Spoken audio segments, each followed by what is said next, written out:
complaints already, and we have just finished our public witness testimony for the Metropolitan Police Department. And we are now moving on to our government witness, Robert Conti, the Chief of the Metropolitan Police Department. Welcome, Chief. And it is the tradition of this committee to swear in all government witnesses who appear before it. So if I can ask you to raise your right hand. Do you swear or affirm under penalty of law that the testimony you are about to provide before the Council of the District of Columbia and this committee is the truth, the whole truth, and nothing but the truth? Yes. Yes. Great. Thank you, Chief, and thank you to your team, who I see is with you at the table. Welcome to you all. I also see we have been joined by Ward 6 Council Member Charles Allen, at-large Council Member Christina Henderson, both of whom are members of this committee, and Ward 5 Council Member Zach Parker. I will invite you at this time, Chief Conti, to make an opening statement, and then we will do rounds of questions. We'll start with 15-minute rounds for the first round and see how that gets us. Go ahead, Chief. Good afternoon, Chairperson Pinto, members of the committee, and everyone watching the hearing virtually. My name is Robert Conti, and I'm the Chief of Police for the Metropolitan Police Department. Thank you for the opportunity to speak with you and the public about the department and public safety in the District of Columbia. The city has faced challenges in the past year, which I will talk about here today. To begin with, I want to acknowledge the significant level of public debate about public safety and our laws. I will try not to opine on legislative matters for which there will likely be a dedicated hearing, but I think it is important that as the Chief of Police, I acknowledge that many people in our community do not feel safe right now, while others may imply that the concern is misplaced because violent crime is at a historic low. To the people who are feeling unsafe, I want to say, I hear you, I understand you, and I share your concerns. To those who look at the longer term trends, who see that violent crimes are nearly half of what they were a decade ago and feel encouraged, I say that I am also pleased with the significant progress in the District of Columbia, in this city that I love. I was born and raised here. I have committed my entire adult life to working with the men and women of MPD and with partners at every level to serve this city every day. And I have chosen to have a family and raise my children here. So I cannot help but be pleased and proud that people in the district are generally safer than they were a decade ago, or 2 or 3 decades ago. But there's still more work to be done. As the Chief of Police, I have to ask myself, are people in the district safer than they were a year ago? And as always, the numbers can tell different stories depending on how you look at them. Today, I want to share with the residents of the district what makes me concerned and what gives me hope. My top concern remains the possession and use of illegal guns. Fatal and non-fatal shootings decreased slightly, 2% last year. The second year with a small decrease. A small decrease is better than none, but it is of small comfort to the families, friends, and communities mourning a loved one or helping a survivor who may face long-term struggles due to injuries and trauma. And critically, over the past 3 years, shootings have averaged 30% higher than in 2019 before the pandemic. A 2% increase in robberies last year were driven by a 14% increase in carjackings. In 2022, we had 485 carjackings, 3 times as many as 2018 and 2019. And a firearm was present in 7 out of every 10 carjackings. More than 2/3 of our arrests for carjacking have been juveniles. Every day, MPD officers are taking illegal guns off the streets through intelligence-led policing. We have worked to improve investigations, streamline criminal intelligence gathering to support a laser focus on the people using guns in our community. In 2022, the number of guns recovered by MPD increased 36% to more than 3,100 guns, and arrests for illegal gun possession increased 34% to more than 1,500. I cannot stress enough that our laws and criminal justice system must treat gun crimes seriously. A 2019 study by the U.S. Sentencing Commission found firearms offenders generally recidivated at a higher rate, recidivated more quickly following release into the community, and continued to recidivate later in life than non-firearms offenders. More than 2/3 of firearms offenders were rearrested for a new crime during the 8-year follow-up period, compared to slightly less than half of non-firearms offenders. They also find that a greater percentage of firearms offenders were rearrested for serious crimes than non-firearms offenders. The type of guns is also concerning. 17% of the guns recovered were untraceable, privately made firearms, otherwise known as ghost guns. And the number of guns that were modified with Glock switches, which convert them from semi-automatic to fully automatic, nearly doubled from 66 in 2021 to 127 this past year. What does this tell us? Criminals have guns that are more dangerous and harder to trace.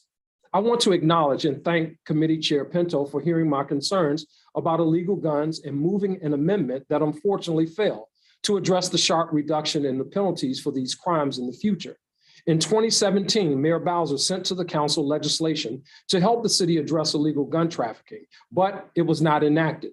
As the mayor announced earlier this month, she will be sending proposed legislation soon, and I hope the council will give it serious consideration.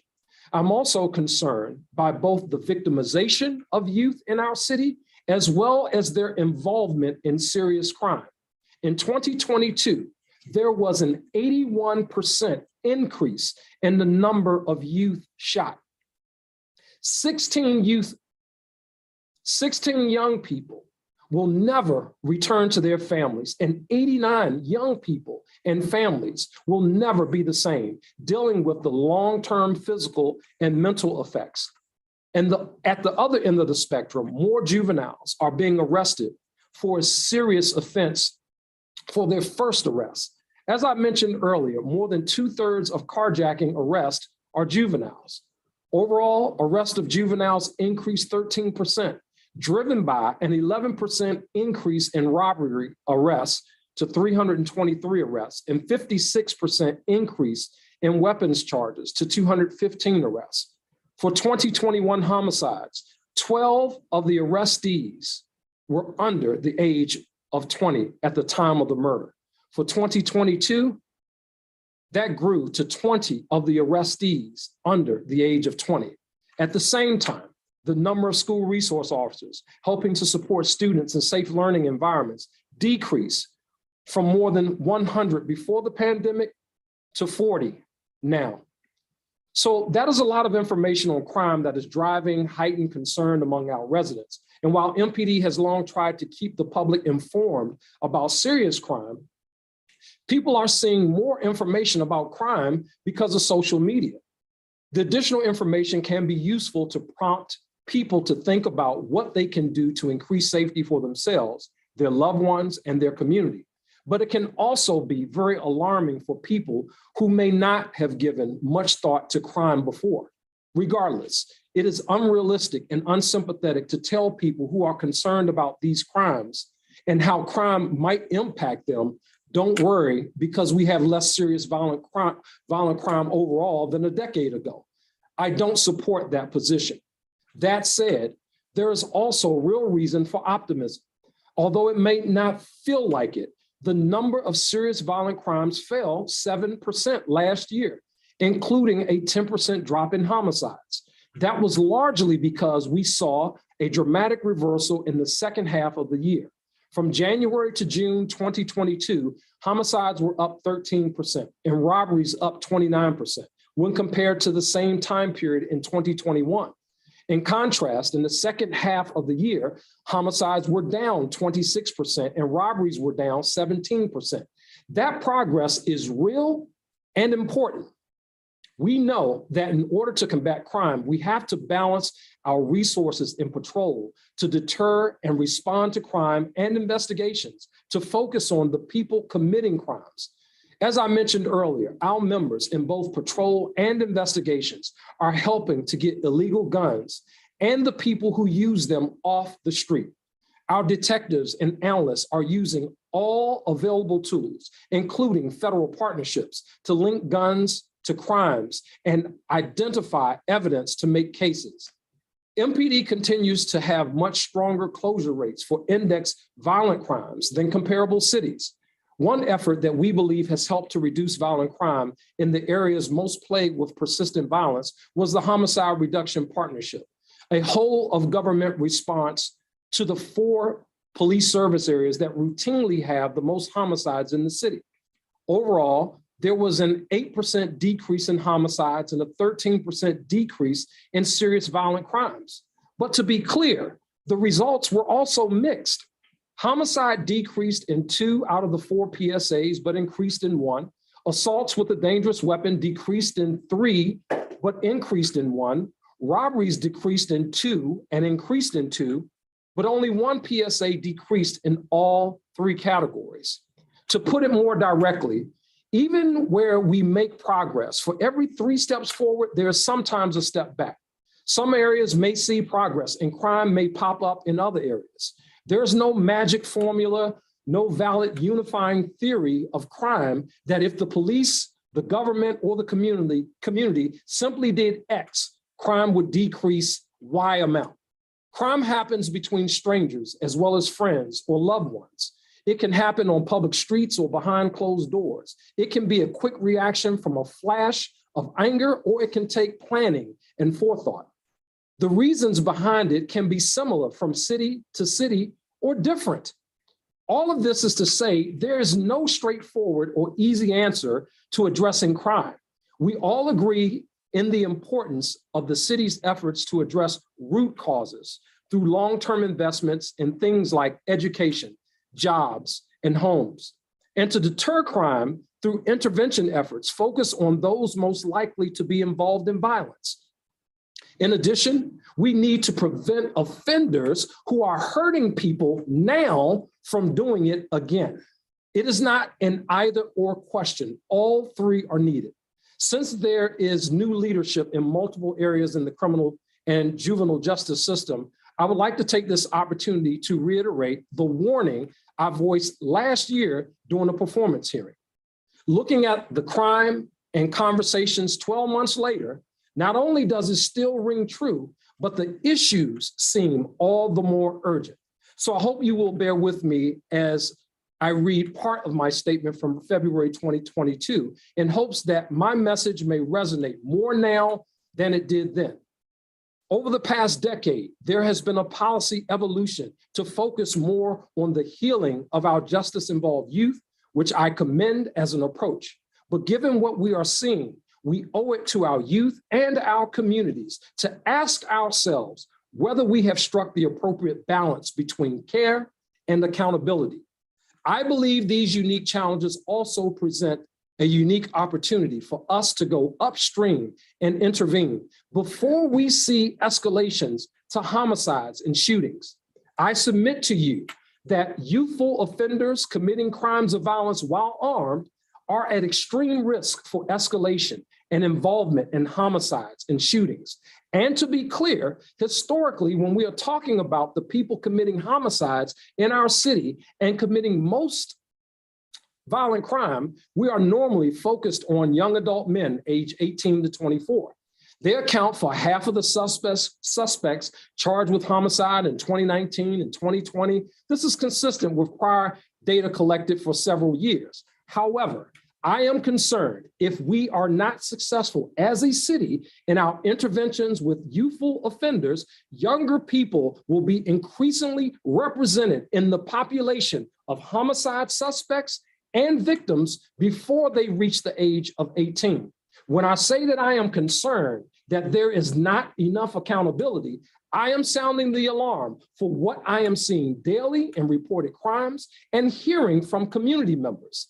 This is a challenge to our entire system and our larger community to think of additional things we could and should do differently in our respective lanes or collectively to help address the changing landscape of those involved in violent crime.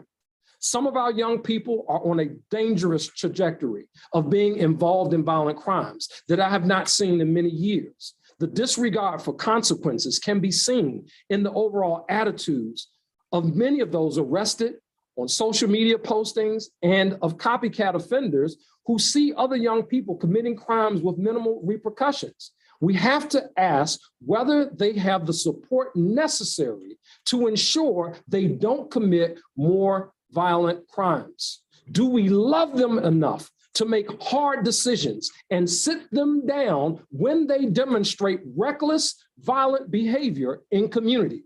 Or do we simply return them to environments that fail to support, that fail to provide the support they need to be successful and live beyond the age of 24? While our response to crime, and particularly youth involvement in crime, may be the most important issue facing this city, I also want to highlight a few other issues. One challenge that is hindering MPD's effort to address safety in our neighborhoods is police staffing.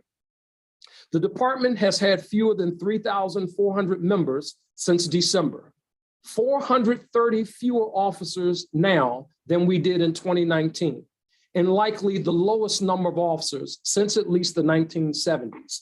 And while there is a long-running debate about whether the department should have 3,800, 4,000, or even 4,200 sworn members, the reality is that unless the economy, the environment for law enforcement, or the attraction to long-term stable careers changes dramatically, it will take more than a decade to reach 3,800 sworn officers if we are able to sustain even modest net gains in staffing each year.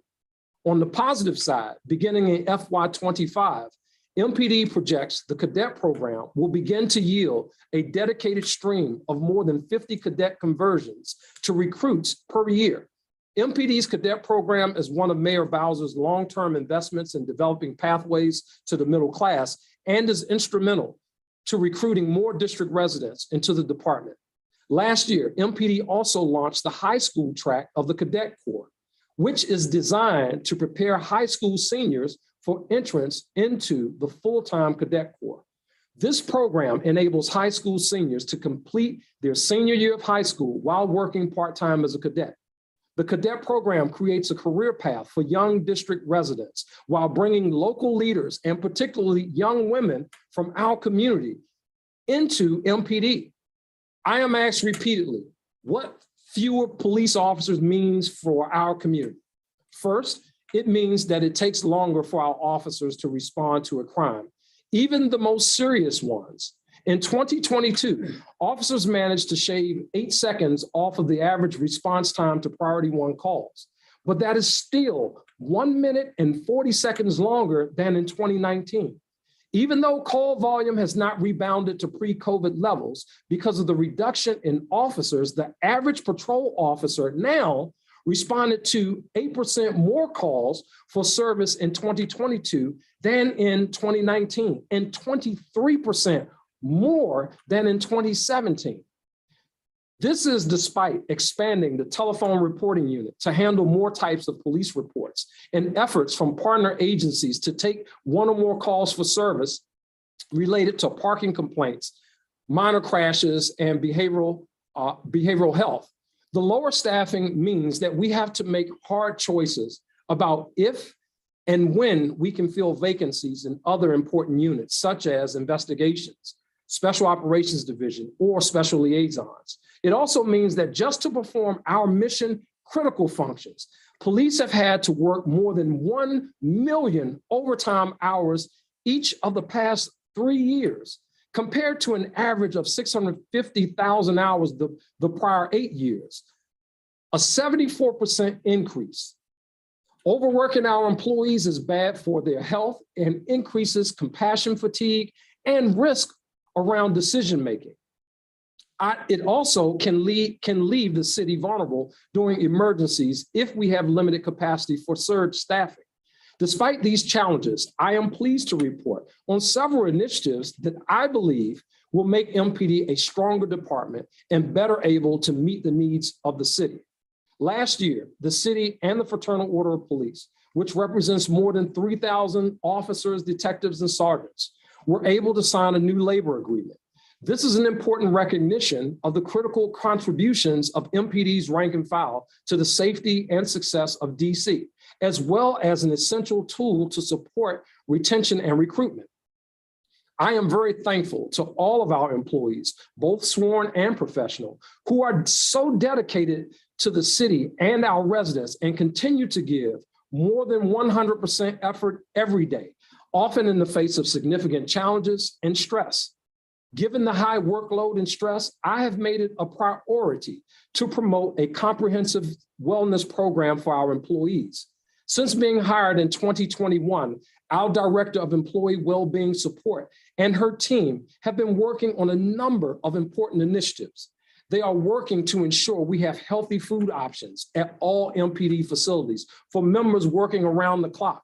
They have developed and launched an internal wellness website and monthly newsletter with content and resources on mental health and other dimensions of wellness. All of our members now have free access to Headspace, an app that provides content about supporting and promoting positive mental health. The department has offered training on suicide prevention to all members, as well as to our newly expanded and diversified volunteer chaplain corps to better serve all members, regardless of faith. The expanded chaplain corps aligns with my focus on supporting a diverse and equitable agency across all levels. In 2022, I hired the department's first chief equity officer to be MPD's equity strategist, responsible for guiding efforts and creating opportunities to define, assess, and promote diversity and inclusion initiatives within and across MPD. Our equity officer is assessing where we are now with regards to DE&I through a series of listening sessions with all MPD employees. At the same time, she is working to build our overall capacity and response to these issues at all levels of the department. I am excited about the positive path for our agency, where all members feel included and represented. Lastly, I am pleased to note that in 2022, we hired a behavioral health partnerships coordinator to strengthen MPD's programs and partnership with the Department of Behavioral Health and other partners in order to better support people with chronic or crisis behavioral health needs and the communities in which they live. She is working closely with DBH on a variety of planning partnerships, including the 911 diversion program, the 988 coalition, and the launch this year of the Sobering and Stabilization Center. The district has also been fortunate to be selected for ongoing technical assistance programs to strengthen the 911 diversion efforts by both the Harvard Kennedy School of Government Performance Lab and the Council of State Governments.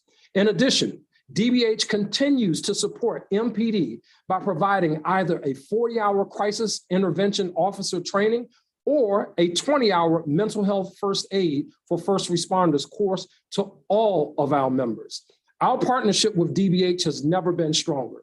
This summer, Dr. Bazran and I traveled to Denver to see their efforts in this area, and team members from both of our agencies traveled to Houston and Pittsburgh for other learning opportunities. These trips reinforce the reality that there is no single program to encompass the variety of needs and calls for service in any community. Nationwide, professionals in both the behavioral health and law enforcement fields agree that there are not yet best practices, but rather a variety of promising practices. We are working on plans for 2 pilot initiatives modeled on these promising practices. This summer, DBH will assign 5 dedicated behavioral health professionals to a joint response pilot. Each 2-member team will have an officer and a behavioral health professional who will ride together, responding to incidents with subjects with mental and behavioral health needs. After that, we are exploring a promising practice deployed in Harris County, Texas, which is providing officers in the field with quick access to behavioral health professionals via an online app. This video telehealth program would be able to answer questions for officers to help in decision-making about resources and next steps for members of the public facing chronic or crisis behavioral health issues. Both of these programs will help to address a gap in the level of quick support available to officers on the street and potentially better connect members of the public to resources. To close, despite the many challenges facing the city and our police department, I retain a measure of optimism. I am optimistic because every day I work with people who are committed to serving our residents and creating a better city for all. I can see a path forward where the city supports both long-term strategies to address systemic issues that may contribute to crime, while at the same time making it clear that we will not accept or tolerate when people choose to hurt or put at grave risk members of the public. But I urge our policymakers and my partners in the criminal justice system to recognize that we must do both. The cost of not doing it is more lives lost and incalculable trauma on our families and communities. We must work together to have a safe, compassionate, and vibrant city that respects and meets the needs of all of our residents. And that will conclude my formal statement. Well, thank you so much, Chief, for being here today and for sharing all of that very helpful information. For colleagues who are here, noting we'll do our first round, 15 minutes. The order will be myself and Councilmember Allen, Henderson, Parker, and White. So, Akima, if we can start the clock. Chief, I want to start with the topic, what seems to be the topic of the day, but really has been part of the discussion for the last several years in our city, which is what is the right number of police that we should have? And I want to get a better understanding from you on the specifics of why we need closer to 4,000 sworn officers. I will note that the DC auditor is currently working on the staffing study that advocates and officials have been calling on for years, and we should see the results of that study this year. But at any rate, I don't agree that it's fair to compare the district to other major cities in terms of police per capita, given the huge amount of First Amendment activities that we have throughout our city, which of course draws upon our MPD resources to staff some of those events.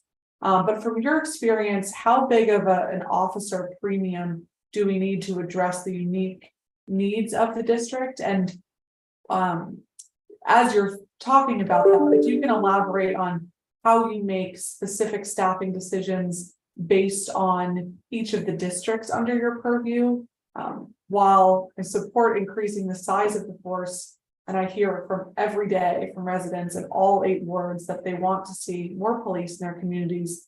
But an important piece that goes along with that is they want to see more community policing, not police in their cars, and they want to see officers walking the beat and responding quickly when there's a call. Can you talk about how adding officers might allow you to do more of that type of policing, and as we look at the short term, what it's going to take to build our force size up, even if the funding is there, as you've noted, it is a hard time to hire at the moment. Thank you for that question, Council Member. So you are absolutely correct when you talk about the district not comparing the district to other places, and a lot of times people will do that. I mean, and it's not just with the Metropolitan, Police Department. As an example, the U.S. Attorney's Office, the largest U.S. Attorney's Office is the one right here in Washington, D.C., just because things here in the city are different. How we compare and, the things that we do related to our duties here in the Metropolitan Police Department versus how other agencies operate, Washington, D.C. is different. As an example, in our neighboring jurisdictions in Prince George's County or in the state of Maryland, prisoners that are arrested, they have a central booking facility that is not Prince George's County that those officers take prisoners to process. That is not the case here in the District of Columbia. The MPD handles that. In Maryland, they have Maryland State Police that are responsible for the highways and byways of traffic enforcement. In Washington, D.C., that's the Metropolitan Police Department's responsibility. And every other thing that you can think of that is a primary law enforcement function, it is that function of the Metropolitan Police Department. When you talk specifically about the number, I'm just as interested as anyone else to see what the results of this staffing study will be, taking all of those things into consideration. I think that we need to get back to 3,800 officers at a minimum. In terms, just kind of as we look at, and I'm saying that based upon how we're deployed in communities all across the city. I'm saying that based upon the additional responsibilities that we take on as the Metropolitan Police Department, when people want to see increased presence in various communities, taking into consideration all the other things that just happen in a day-to-day, people who are off on paid family leave, officers who get injured as a result of their duties, like all of those things really taken into consideration as we get toward, whatever the number is going to be ultimately be. Some have said 4,200, some have said 4,000. I look back at crime. Where were we in the space of what did crime look like in the city when we were at 3,800? Were we a safer city? Did people feel safer in the city? Because why? At 3,800, certainly with 500 more police officers, I'm able to deploy those officers differently. I started a community focused patrol unit as an example a year ago when I first became, 2 years ago, when I first became chief. And the community focused patrol are officers on mountain bikes. It's about 25 of them. They're deployed in communities. People see them. They engage community members. They make arrests when they need to make arrests. But that's all a part of policing, all a part of community policing. They're available to respond to calls for service. But that can't be the only thing. When you talk about response time to calls for service, officers walking a footbeat, people still want to see their police officer when crimes happen in their community, and they want to see them there quickly. So it's really kind of balancing all of these things, council member, to really get to what the number is. And while these industry experts who kind of study this, the group that's studying MPD also did a study of Prince George's County. So again, just very interested to see what the outcome of the study is going to be. The last thing I will say is, Chief Lanier, back when she was here several years ago, one of the things that she warned against is, if our agency gets below 3,800, we would see issues. And now we're starting to see issues in different spaces within the agency where we just simply don't have the staffing to put people. So the real question around the staffing comes to, what are we not going to be able to do? What services are we not going to be able to provide to community because we simply don't have the people to do it? Okay. And I do want to flag that concern because I am with you that it seems like we need more, certainly. But there has been what I would describe as consistent feedback from community members that in conversations with officers they're having in their neighborhoods, officers will say to them, "I'm sorry, there's nothing we can do because we just don't have the staffing we need." And how are you, as the leader of the department, reconciling advocating for more staff so that our officers don't have to do so much overtime and they can be present in our communities, but also making sure that the staff that you do have is being responsive to what's needed in community each day?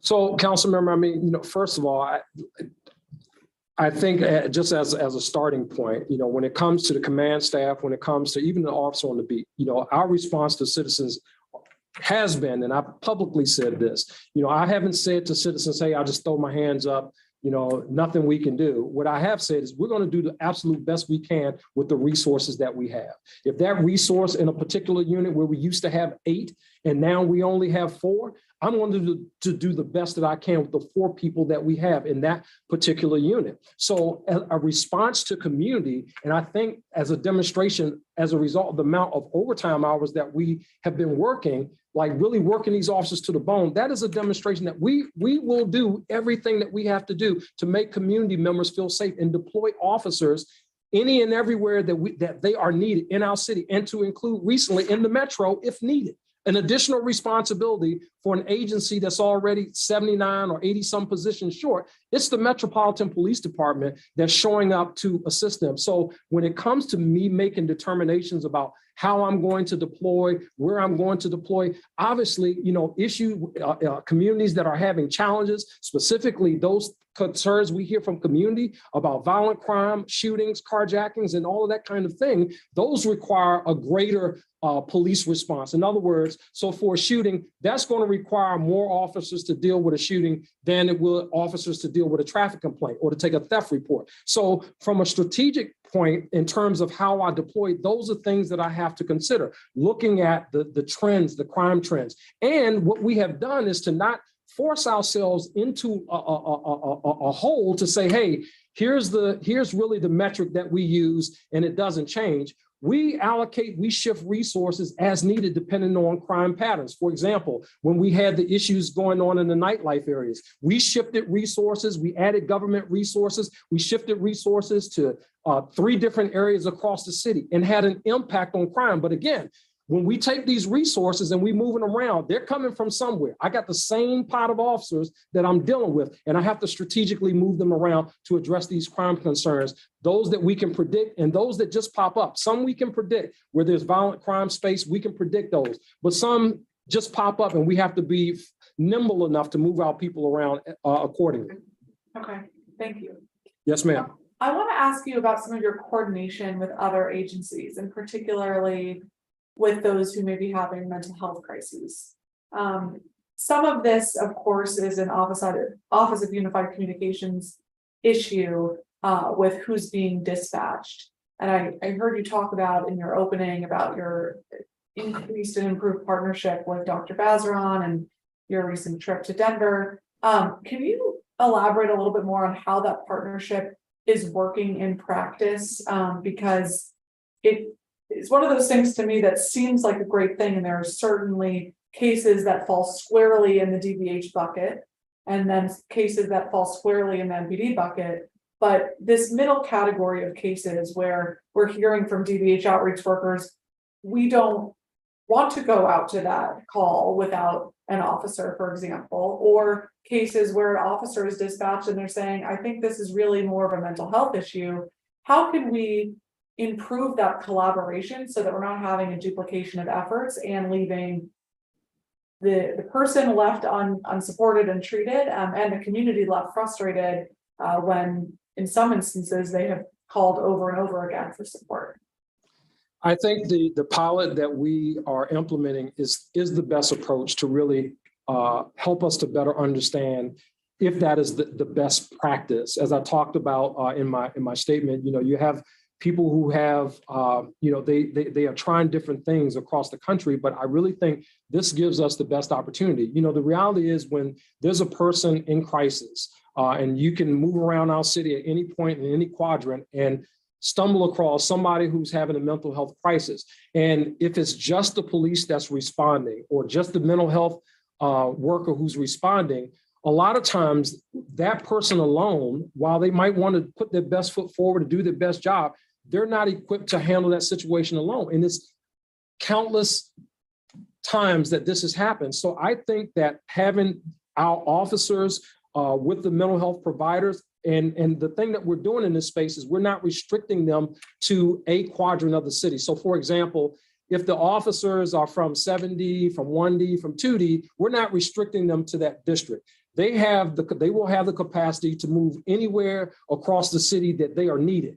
Mental health workers, they can't go lights and sirens across the city to get to a guy who's in crisis who really needs that mental health worker. But if they're in the car with a police officer, it's possible to get that person on the scene quicker so that they can give that person the care that they need. So I really do believe that this is going to be the best approach. I mean, obviously, it's not implemented just yet, but that is something that we're certainly working on and that we're looking forward to. Okay, thank you. I look forward to staying engaged with you on that effort. Yes, ma'am. Let's talk about closure rates. So we've talked about, and you've talked about the importance of deterring crime, and we know study after study demonstrates that swiftness and certainty of punishment is a key piece of deterring crime. So what was our closure rate for homicides in 2022? So for 2022, and I'll give you all the violent crime closure rates. For homicide, it was 62%. For sex abuse, it was 64%. For robbery, it was 35%. For ADW, 57%. For overall violent crime, 45%, I'm sorry. Now, how does that compare when we look at cities that of comparable size, sort of to Washington, D.C.? You look at for homicide is 45%, for rape or sexual assault, 28%, for robbery, 24%, and for aggravated assault, 36%. So MPD, while obviously all cases are not closed, we certainly perform at and above the national average in all of our violent crime categories for closures. Okay, and what are you looking to do this year to improve closure rates? So one of the things that we have found to be very successful in terms of making sure that we are able to successfully close cases, hold people accountable, is really our partnerships, not just with MPD, but people within MPD or within DC government, but really leveraging our federal partnerships. We have FBI, ATF, DEA, all embedded within MPD, and that's something that's new. For us that we started last year. In the past, what normally happens, you have MPD personnel who are, essentially a person or two on this task force, that task force, et cetera. We have those task forces now here within Metropolitan Police Department. So for example, in our carjacking task force or in our Knob and Investigations Unit, who they're a group of individuals to include ATF agents that investigate gun crimes. And when they investigate gun crimes, for example, this past year, they're looking at the links between cases, guns, where they're showing up, how, this shooting where nobody got shot, and tracing evidence back to people who are responsible for crimes in our city. And I think that has been a huge success that we've had over the last year. And we want to continue that and definitely do more of that, leveraging partnerships, because in an environment, as we have a shrinking workforce, we're going to have to continue to find other ways to leverage other partners in the law enforcement space in order to be efficient as we possibly can be, the most efficient we can be at doing our jobs. Thank you, sir. We'll follow up with that next round. Yes, ma'am. We are going to move on to our Ward 6 colleague, Council Member Charles Allen, a member of this committee and the former chair of this committee. We have 15 round. Go ahead. Thanks, Madam Chair. I appreciate that. Chief, great to see you again. Good to see you too, sir. Doing well. All is well, sir. Excellent, excellent. I'm going to try my best to focus my questions just in a single round if I can. Okay. And I'll try to just jump right in. Let me start with some kudos to MPD, I think, on a significant increase in recovery of illegal firearms in the city.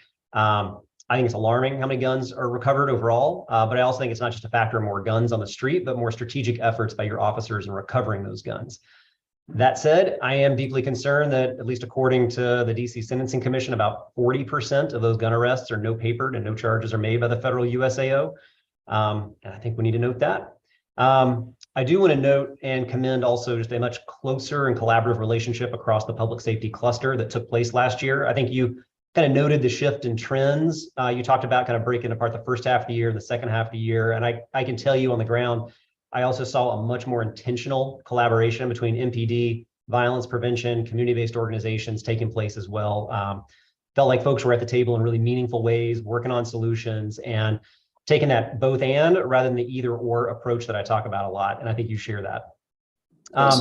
What I'm hoping we can do, as you and I have done frequently together in the past, is try to talk about a very serious topic here, take a little bit of the heat out of it, and just really try to focus on the facts and try to work through where we think our solutions can be found. So I am going to kind of pick up on the idea and conversation around staffing. So part of what I'm trying to look at is, we have one full fiscal year's worth of data from FY22, and then I'll get to FY23. If we go back to the FY22 budget, which the council approved, the mayor proposed a budget hiring 200 new positions. Council approved that. That broke down to about 135 recruits, 40 senior police officers, and 25 cadet conversions. And then in July of 2021, the council approved an additional supplemental budget for approximately 75 additional recruit hires, all told around 275 officers in the FY22 budget. And when we go back and compare our FY22 budget against how many officers we actually hired. And again, thanks to you and your team for getting that historical data up on the website. MPD hired 254 officers last year. So that includes our recruits, cadet conversions, senior police officers, rehires, reinstatements. So pretty close to what we budgeted, maybe about 15 or 20 less than was budgeted, but pretty close to what the goal was and what was there, but a little bit less. At the same time, of course, we were looking at 374 officers that separated for a variety of reasons. That's going to be death, disability, resignation, retirement, termination. So obviously, if we just do the basic math, 254 hires minus 374 departures, the net reduction of about 120 officers during FY22. Do I have my math about right? You're on point, sir. Yes, sir. Okay. And I don't think that's, I mean, those numbers aren't necessarily surprising. We knew these numbers, which is why we worked together last year. I think we made some historic investments in MPD's personal services budget, focusing on recruitment and retention. That included hiring of 347 officers, a budget that included $5 million for $20,000 signing bonuses, $5,000 conversions for cadets, $500,000 for a housing allowance incentive program. That's a 150% increase over the year before. We approved $1.2 million for the police officer retention program. That was a 200% increase over the year before. That helped subsidize tuition reimbursement, education incentives. So I want to talk for a second about the $20,000 signing bonuses. And you and I talked about this last summer, that as we approved it, it would take effect on October 1st. And we were concerned that there was going to be essentially a couple of months time frame where potentially a recruit might say, let me wait till after October 1 because that recruitment incentive is sitting there. And I encouraged us to look at the summer, and I appreciate you worked with the mayor. You guys did a reprogramming, and that took effect. So far, year to date, how many of the $20,000 signing bonuses have actually gone out to date so far? So far, 97 bonuses so far, and that includes 12 conversions. So thank you for that. That was helpful, allowed us to kind of move back a little bit and capture some people. I would also say, in addition to that, that since the signing bonuses went online, I guess a little bit more than 6 months ago, we saw recruitment jump up about, interest jump up about 24%. So I do think that was helpful. Thank you for that. That's good to hear. All right. And the numbers you gave, that included the cadet conversions of the $5,000 bonus? That's correct, sir. It was 12 cadet conversions. Okay, excellent. And then I know one of the things that we had talked about, you were planning on putting some type of kind of obligated service period for officers and cadets that receive that bonus. What did you end up doing as kind of a obligated service requirement? So the obligated service requirement is 2 years after they graduate from the academy. Got it. All right. Thank you. And have we had any recruits or cadets had to return the bonus for any reason of dropping out or not fulfilling thus far? It's a pretty short amount of time, so maybe not yet. I'm not aware of any. I think we may have had a few to decline, but if any, it's a very small number, sir. I'm sorry, I don't know that off the top of my head. All right, that's fine. That's fine. All right. When we look at the housing allowance incentive program, and this is what helps new recruits get 6 months of housing assistance, how much, I guess, of our FY23 to date, how much have we spent of that so far? Let me check with the team to see if we have that number. I'll check on that number. Give me a second, council member, on that. I'm not sure how much we've paid out, but for every class that comes through, they certainly have that offer to them. But I'll have that number for you in a second. Okay, thank you, sir. Yes, and I sir. guess same question, kind of for the police officer retention program. As we increase that, again, you may need to just get your staff to get that if you don't have that number handy right now. No, I don't have it handy, but Leanne will have it in a second. She's quick, so. I know she is. All right, I appreciate it. Yes, sir. Okay. And then as we look back, you mentioned the cadet program. This is something I'm really proud that we've been able to grow this from 15 cadets per year to 150. I think you're spot on in terms of saying this is kind of our pipeline. And I think that's great as we've seen those numbers grow. We increased to 150 cadet slots for FY22. So as we tallied that all up, I think we got close. What was our final number of cadets in that program? Our final number right now, currently we're at 113 as of today.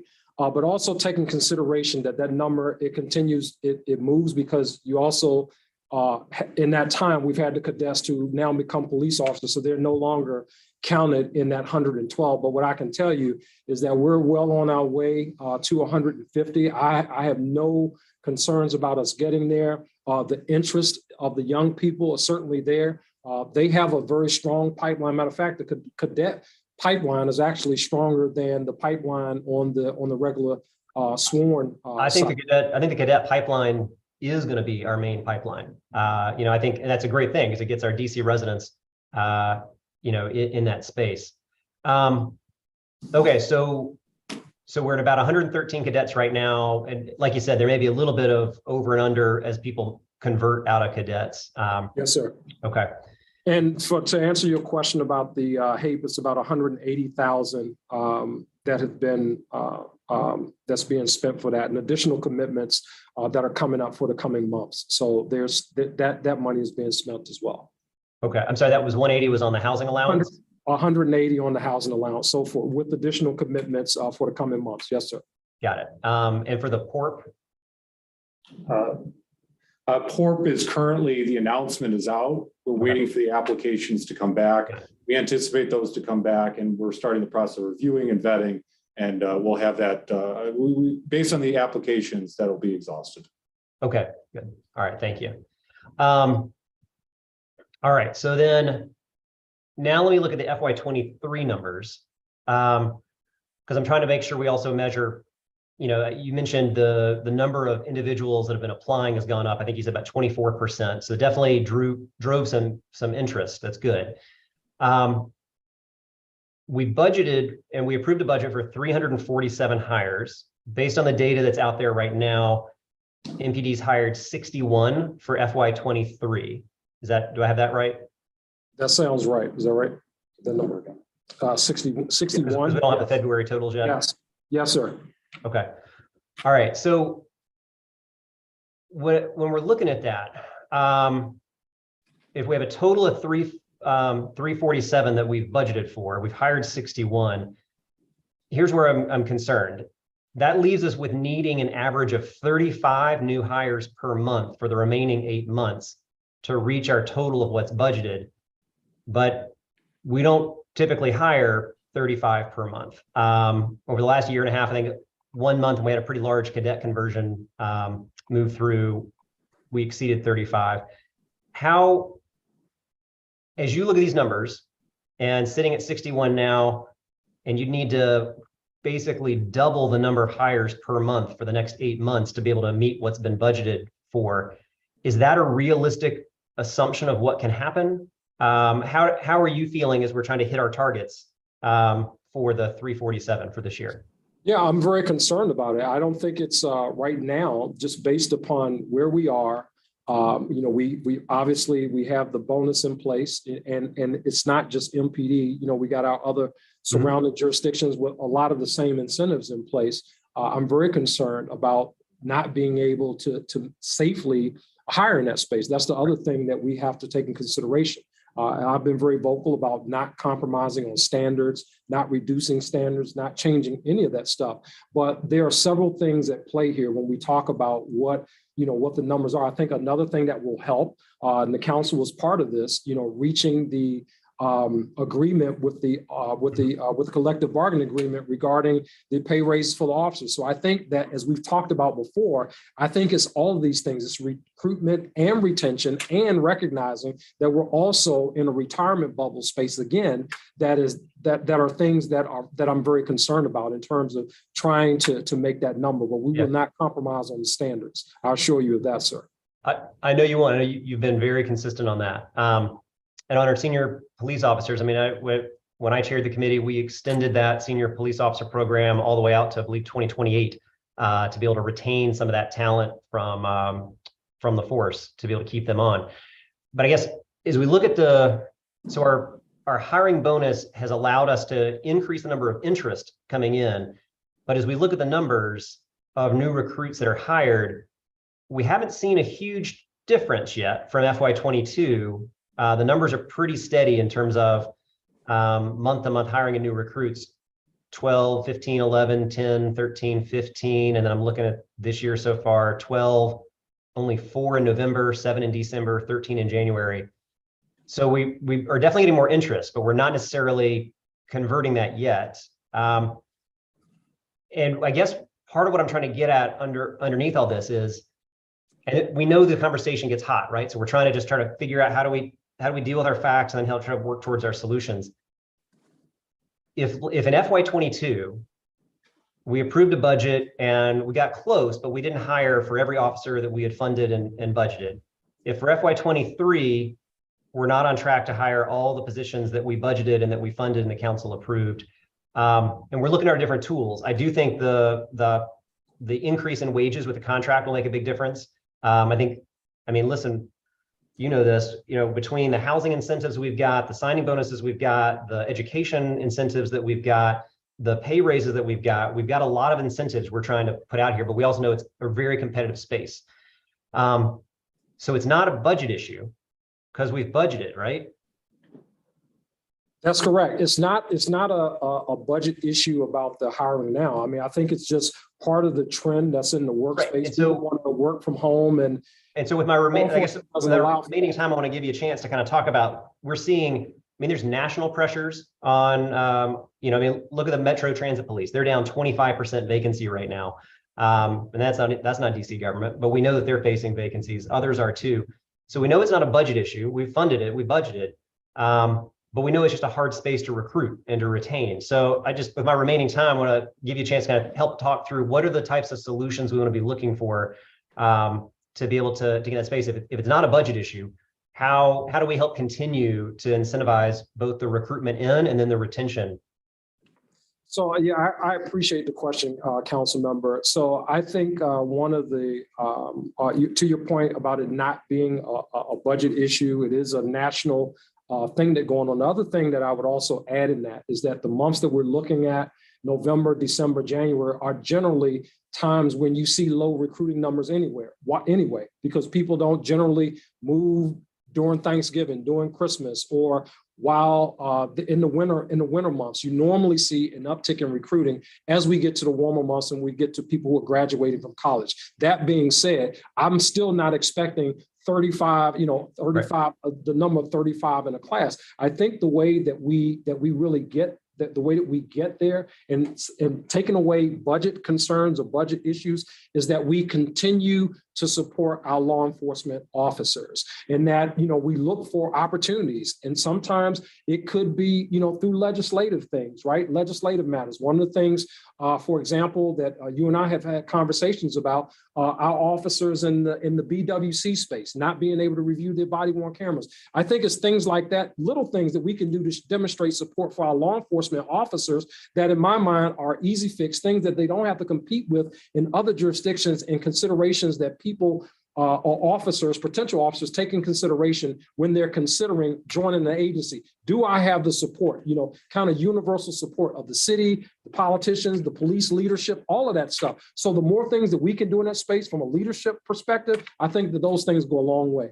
Okay. I appreciate you. I know I'm out of town, so I appreciate the conversation. Look forward to seeing you again very soon. And thank you, Madam Chair. Thank you, sir. Always a pleasure. Thank you very much. And I think that was a very interesting and important line of questioning around getting at what some of the hurdles are and what we can help solve legislatively and what are other kind of issues. So thank you for that. Next, we have at-large council member Christina Henderson and member of this committee. Please go ahead for a 15-minute round. Thank you, Chairperson Pinto, and good afternoon, Chief Conti, and to your team. Good afternoon. Chief, I want to talk to you a little bit about something that you mentioned in your testimony. One of the things when I'm talking to folks in community is to explain to them the ecosystem that is around the criminal justice system, because many times people think it's just the council and MPD, but they don't realize the U.S. Attorney's Office is the one that prosecutes the cases, that, they don't realize that the Attorney General's office makes the decisions in terms of juvenile cases, and that in some instances, for your officers, right, like you have made an arrest, you have collected evidence, you turn it over, and then it is a decision beyond you in terms of what happens after that point. I'm curious, though, to what extent, if any, feedback is provided from the U.S. Attorney's Office to MPD when they are not papering a lot of cases. I think one of the things you talked about was around like, we have recovered these guns, but then we're not seeing the correspondent number of cases and charges being brought. So that's a great question. And to answer your question in terms of how much collaboration or how we deal with the U.S. Attorney's Office of all of our criminal justice partners, we meet with them once a month, and at every meeting we have an opportunity from both sides of the house to raise issues that we may see. So, for example, on their side of the fence, if there are issues where they might see this as a result of BWC review or officers not doing A, B, or C, those are issues that are brought to my attention. And I think what you would find if the U.S. Attorney was sitting here, they would say that, hey, when we bring these issues to Chief Conti, immediately those issues are addressed through training or other means, whatever it is that needs to be addressed, those things are addressed. With our other partners, when you talk about the OAG's office, it's very similar relationship. Specifically in the issue of handguns, there is an imbalance there in terms of cases that get papered by the U.S. Attorney's Office versus cases that get papered by the Office of the Attorney General. I mean, that is beyond me. There are decisions that are made.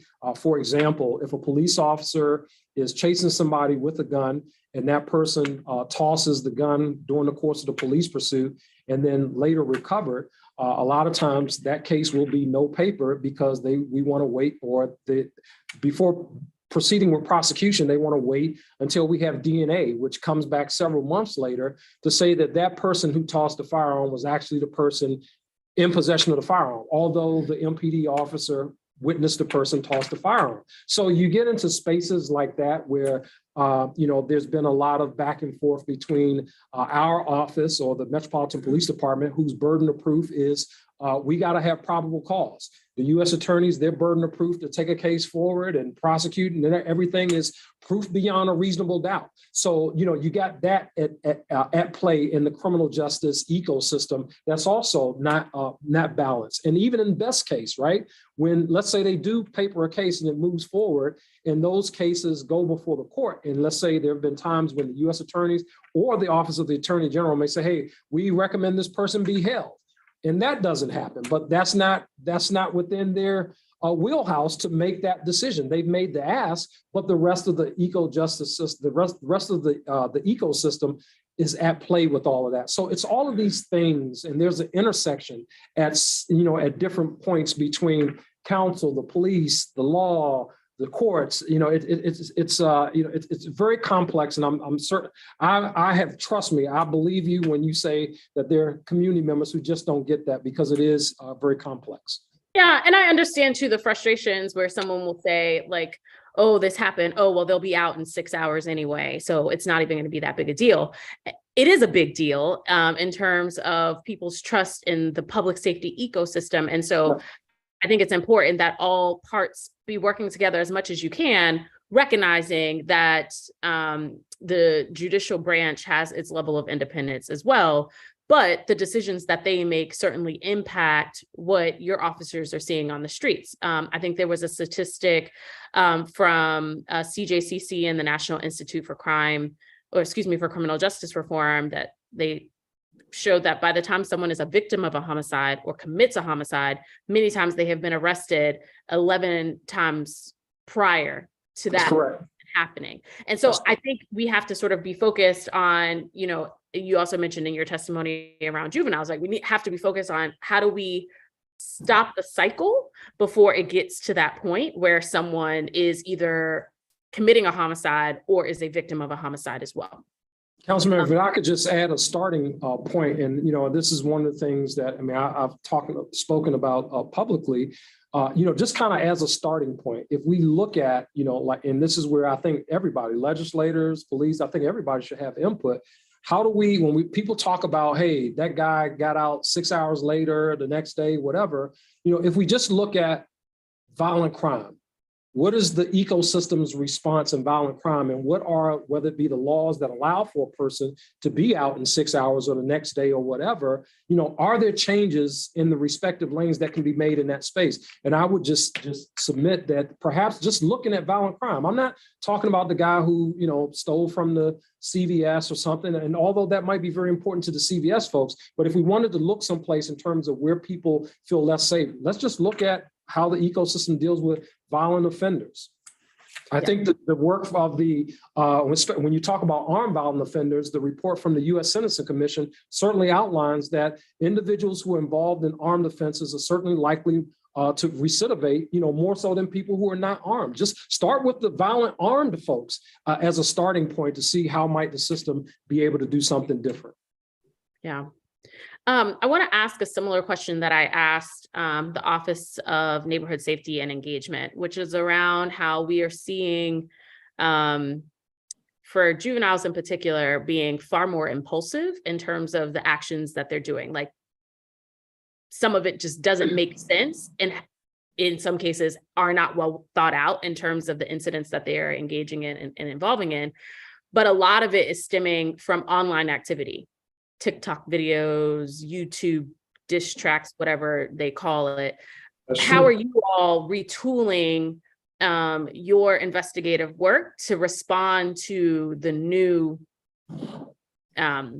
methods of communication or whatnot amongst that we're seeing now? So we've been operating this in this space for a little while now, not just last year or this year for that matter. And really, we have had to strengthen our collaboration with, like, the Office of Neighborhood Safety and Engagement and community members, quite frankly, to help in this space. Information and what's happening on the internet moves a lot faster than police officers. For example, there could be, in this, I'm talking about recent events that come to mind, here's a YouTube video or diss track against X community. And within a matter of 12 hours, there's a shooting as a result of that video that got posted online.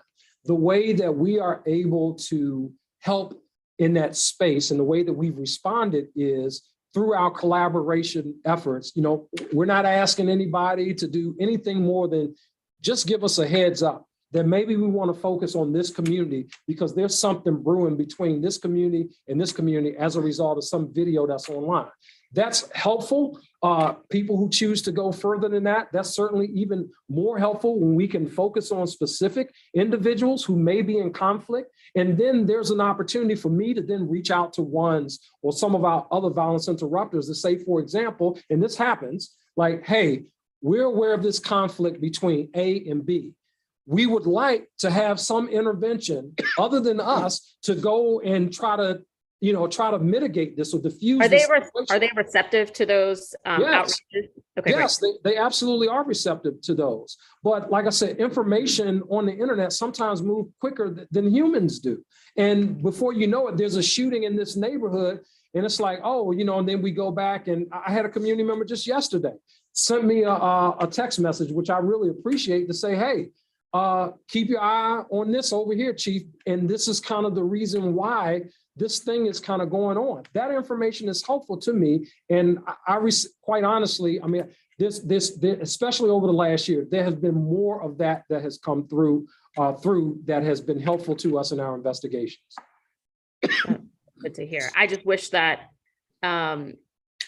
speaking to that though, you listed off some statistics around your closure rates.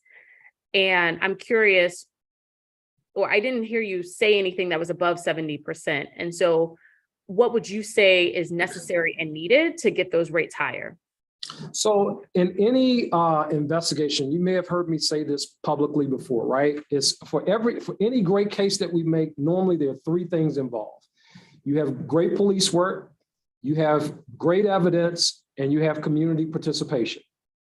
We can close any case with those three things. Absent any one of those things, sometimes cases will never close because we don't have a witness who's willing to come forward, or a witness who is compromised, or the evidence is not that great. All you have is, if in the case of a homicide, all you have is the deceased person. Nobody saw anything, nobody heard anything, right? And obviously, we got to have great police work in that space. My goal is to make sure that for all three of those things, that I have some influence in those areas. I want the best trained officers, the best trained detectives working cases. I want to make sure that we're building relationships with community members so that there is collaboration and community participation when bad things happen in communities.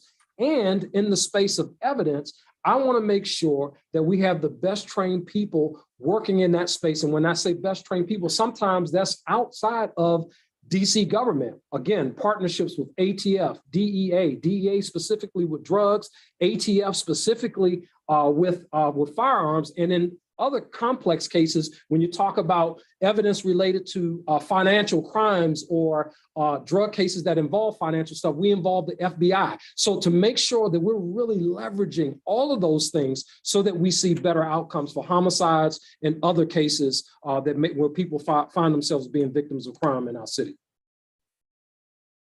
So speaking of that, I mean, I feel like having more officers can help in those regards, right? Not even just having more officers, having more detectives, having more investigators. Is the hiring process for detectives, the recruitment process, different than traditional sworn officers? So all detectives start out once as police officers, and once they reach a certain time on the police department, they are able to test after 3 years. They're able to test and go through a process to become detectives. Most recently, we just elevated, I believe it was 20 detectives or 20 members to the rank of detective. But those members were police officers that are now coming from a police district or another assignment where they work. So the force doesn't grow as a result of more detectives. They're just moving from one space to the next space and doing different work. I guess what I'm really trying to ask in terms of like, is there a situation or scenario where somebody is coming, they've been an officer at in another jurisdiction, they'd like to come to DC, but as a detective, are you able to make those types of transfers happen? Or must everyone start and then be promoted? Yes, everyone must start and after 3 years, then be promoted. That's correct. Okay. I appreciated the exchange that you had with Councilmember Allen in terms of the hiring piece. I think one of the other incentives, and I'm not sure if he asked this, was around the tuition reimbursement for officers and their families. Has there been take up on that program so far? Yes, ma'am, absolutely. I don't know if we have the exact numbers, but that is a very popular program. And I can tell you that every year we don't have any money left in the port program. Yeah, that's spent every year. So I appreciate the council's support in that space. I think we may even last year we had more interest. During FY22 we had more interest than we had money available. So there was a pool of individuals that did not get the award. We have the award for FY23 open. Again, we have more interest than money will allow. Okay, so I guess the question really then is, Chief, like,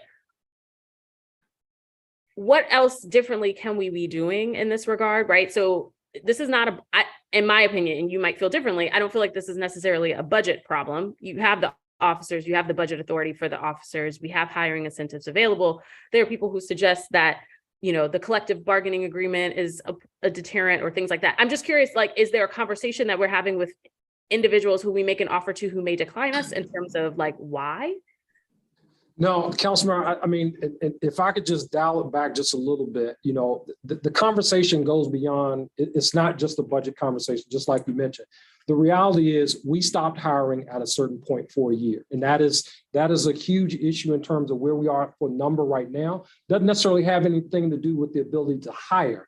But when you look at the deficit, in terms of the number of officers that we have, it's not a funding issue, right? It's not, there's a shortage of mental health workers right now. There's a shortage of nurses right now. There's a shortage of restaurant workers right now.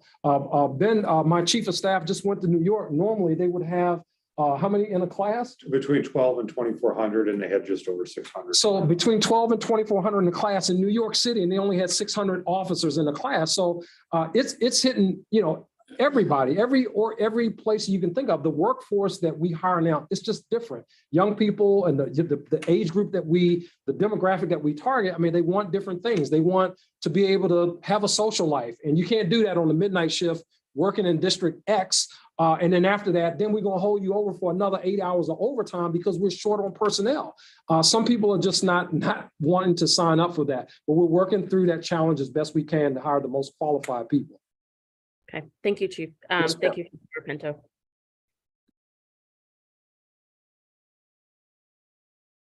Thank you, Councilmember Henderson. Next, we will go to Councilmember Zachary Parker, Ward 5 Councilmember. Go ahead for a 15-minute round. Good afternoon, Chief Conti. Good afternoon. How are you, sir? I'm doing well. Good.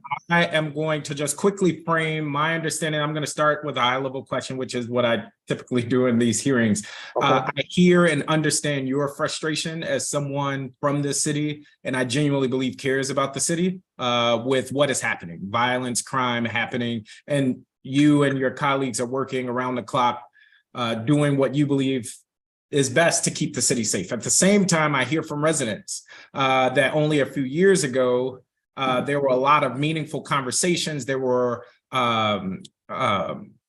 amendments passed and the like to add accountability and to reform our policing institutions, not just here in DC, but across the country.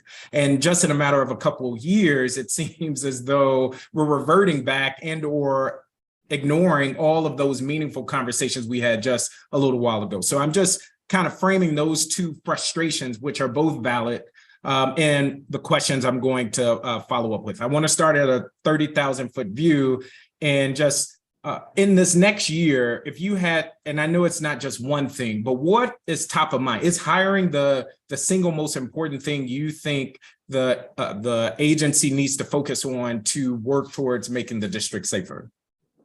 No, I think it's the safety of the citizens of the District of Columbia with respect to violent crime, because people don't feel safe. So what is, I'm asking, what is the agency focusing on to help residents feel safe? Taking bad guys off the street. That really is the central focus. And what we've been doing for the last 2 years, being more intentional in building better cases, working with our federal partners as an example, so that when a guy does get off the street, I can think of at least 2 or 3 takedowns, if you will, that we've worked with our federal partners over the last year, where individuals who were arrested as a result of investigations are still incarcerated. They're not out in community. They're now out pulling the trigger the next day or the day after that. They're being held accountable for their actions. So I want to continue to focus in the space of making sure that people who make our communities feel less safe, that they're held accountable for their actions.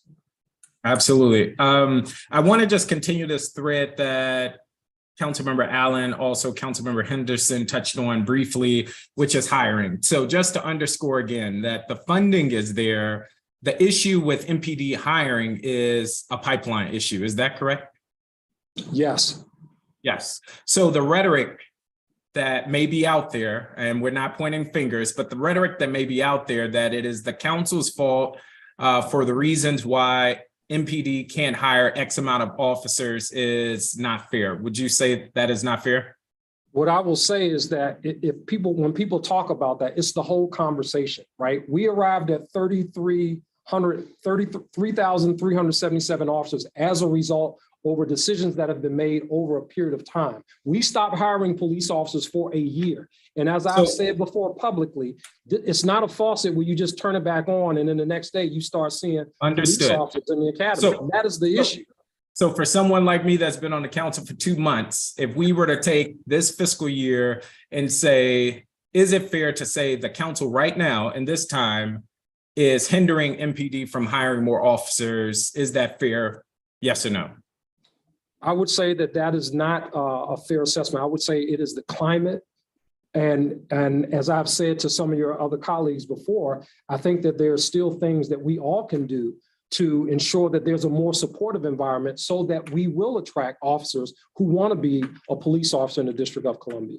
Absolutely. And I heard you talking about the success with the cadet program, which seems like it may address some of those pipeline issues. I want to go to something that we heard earlier in the hearing from the police union chairman, where he seemed to suggest pretty directly that part of the challenge in hiring more officers are the accountability measures that are in place. And in fact, I think he referenced subtitle 11.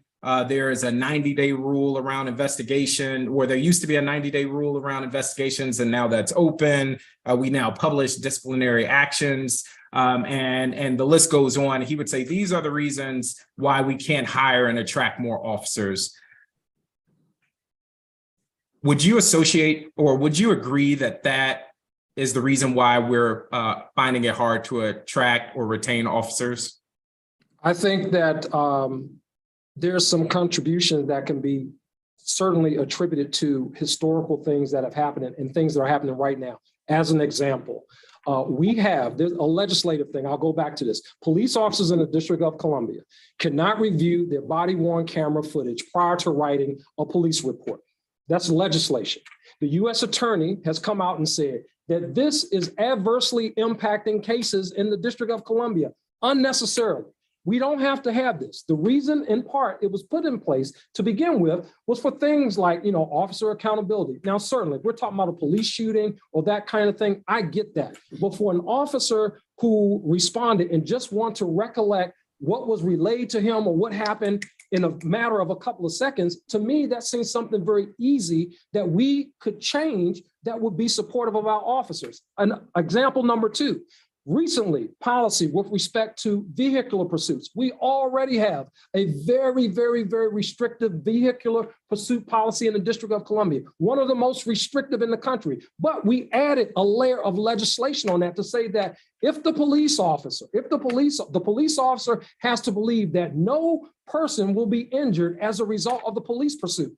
How do I know as a police officer that nobody is going to be injured as a result of police pursuit? So what do you think happens as a result of that when we say that police officers, in a sense, in this space, have this layer of a legislative restriction? I think that those things certainly contribute.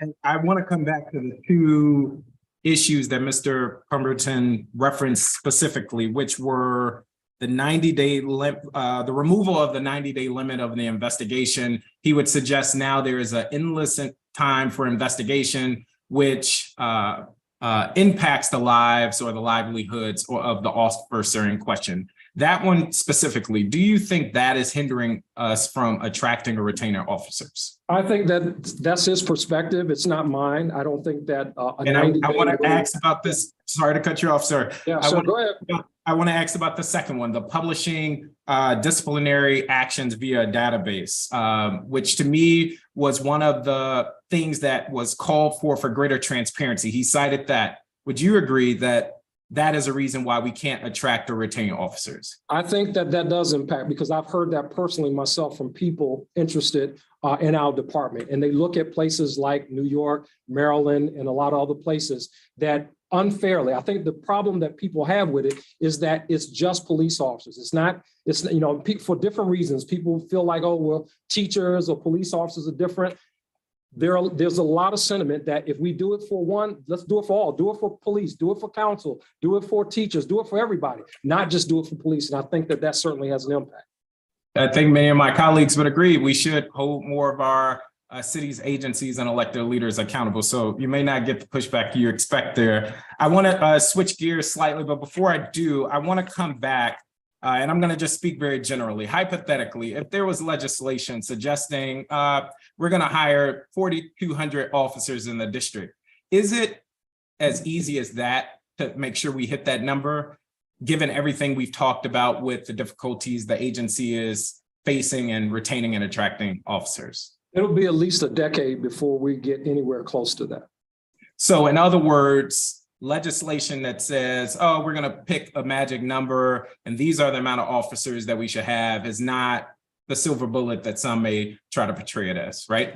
I don't see it as a silver bullet. We have to increase staffing. I hope everybody would agree with that. I know some don't, but I think that it will be at least a decade. And history, again, has taught us this lesson. We went through this in 2010 in the Metropolitan Police Department. Here we are now, 2023, having a very similar conversation that we had back in 2010. I know you said you only been on the council for 2 months, but this is a situation that has presented itself before, sir. Yes, absolutely. I want to switch gears. And one of the things I've heard you talk about, I've heard other officers talk about, is the workload. And this isn't unique to officers. The same is true for teachers and many other city officials, that we are asking a lot of officers, just like our teachers and many others. Do you agree, with all things being equal, if MPD were to retain the same number of officers, but that we were somehow able to remove some of the responsibility? Some might suggest that's traffic enforcement. Some others may have other ideas, that may help us improve our closure rates, for instance, and or the overall morale of the agency.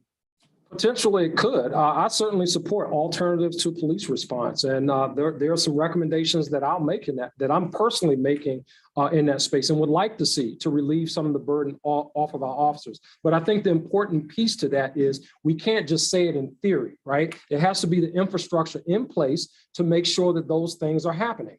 Because people have an expectation. Community members, certainly in your ward, when they call the police for an accident or they call for somebody to respond because of an accident, they expect to see someone. And if, the response is, well, hey, because it's not the police, we'll get to you in a couple of days. That's a level setting of expectations that has to happen about what the police will and will not do and what that looks like across the board. But I agree with you, sir. I certainly want to see more of that. Absolutely. One more question, and then I want to lift up in my remaining time some of the questions that we heard through public testimony early today. There's been discussion around the closure rates at MPD. I believe, if I jotted this down correctly, robbery is at around 35%. Can you just, if that is in fact accurate, can you speak to why closure rates for robbery cases are so much different than other types of crime? Yeah, a couple of reasons why. So first of all, I want to make sure that we're clear that MPD is above what the national average is for closure rate for robberies. Now, let's get into why it is an issue. Going back to the things that I mentioned, right? When you talk about good police work, evidence, having evidence, and community collaboration or cooperation helps. In a space where right now we got people walking around still with COVID masks on, and that person who carjacked you, now I have to, as a police officer, go back and say, hey, can you identify the person who robbed you, who took your car? What do you think most people say? Well, kind of, maybe, maybe not.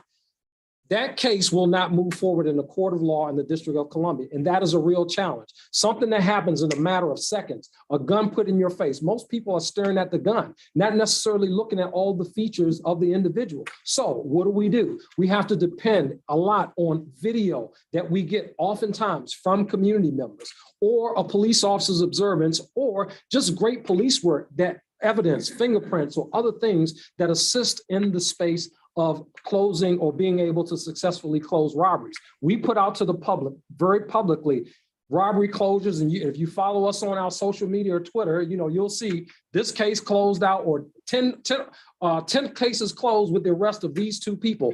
That's regularly happening in the Metropolitan Police Department. Absolutely.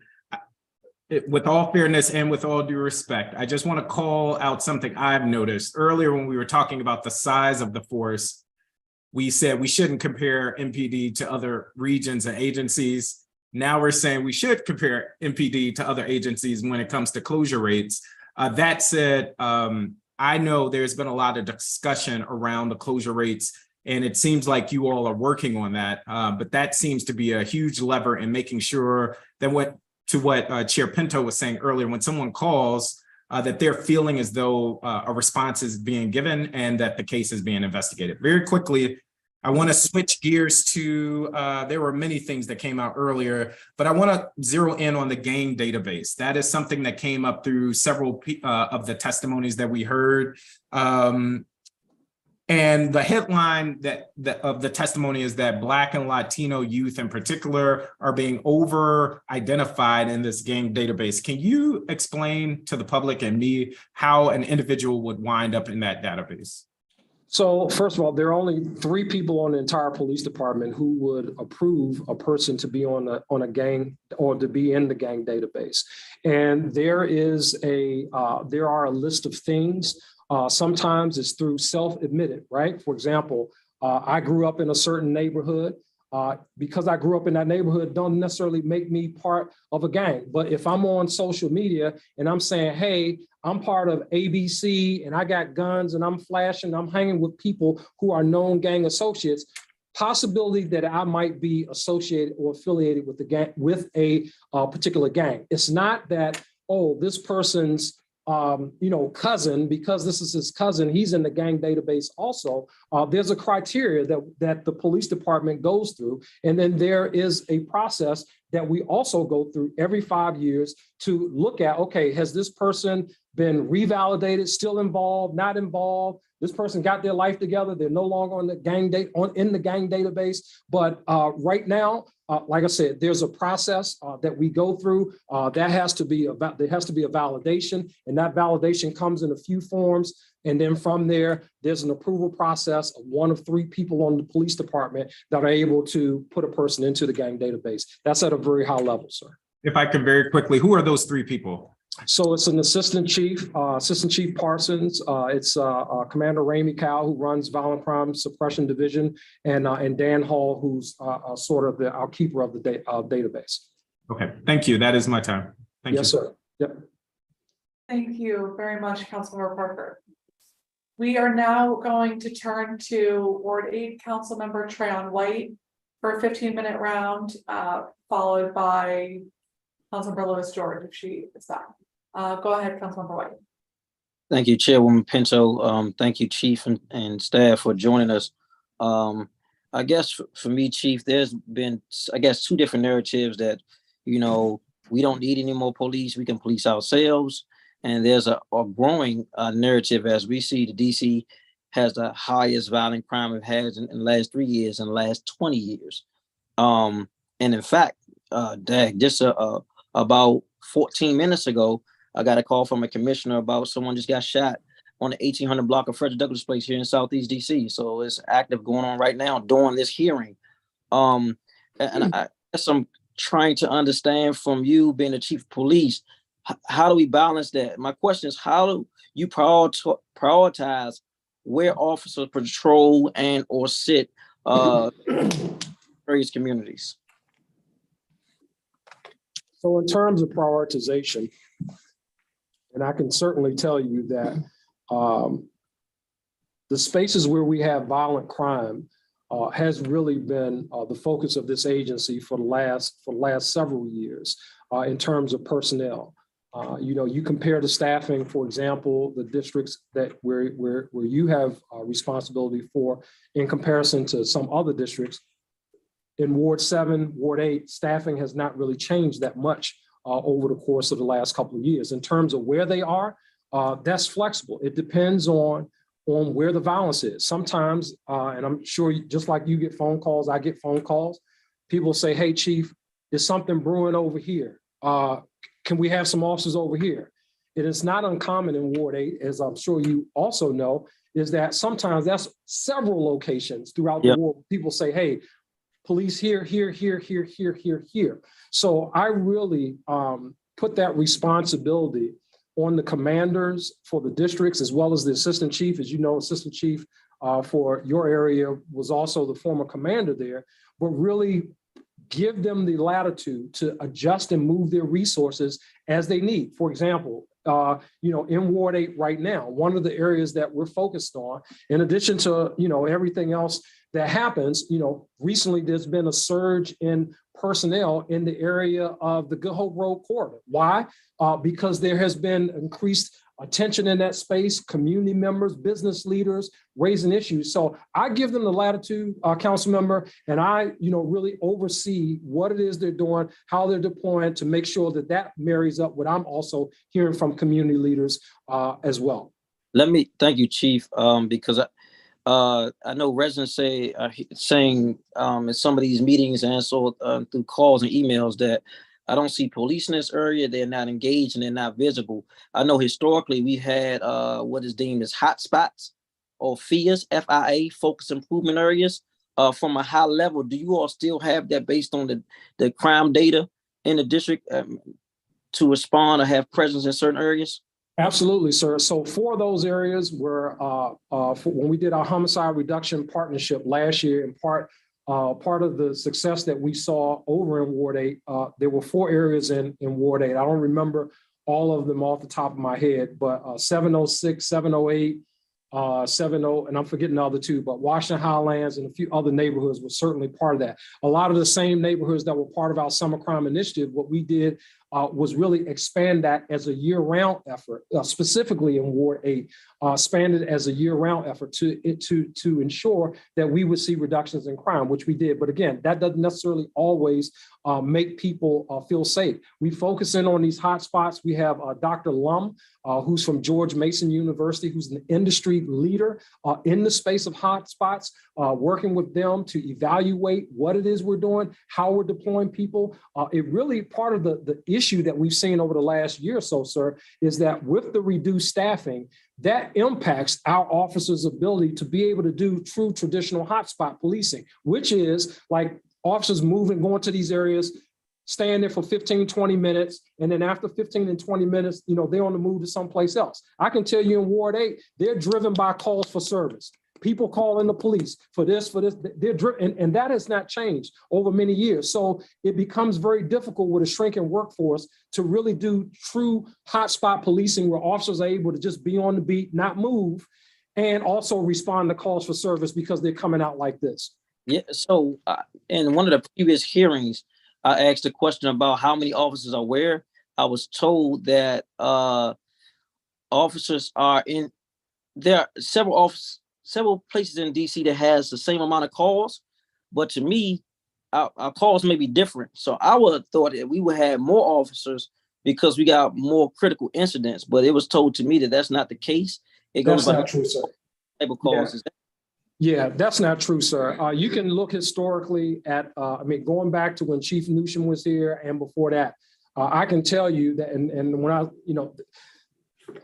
over in 7D, historically, their numbers of officers assigned there. Now, obviously, taking consideration when officers get injured and that kind of thing, historically, they have been at 300. I got some districts that barely cross 200. So we do not deploy, we do not deploy, oh, well, they got both, all of them have 100 calls for service. So 50 officers over here and 50 officers over here because they both got the same amount of calls for service. You have to take violent crime into consideration because for that shooting that you just talked about, it's going to take more officers to address that shooting than it would to send an officer to a store to take a report where something was just stolen or a house was burglarized. It's more officers. You're going to have at least 7 or 8 officers on that shooting easily.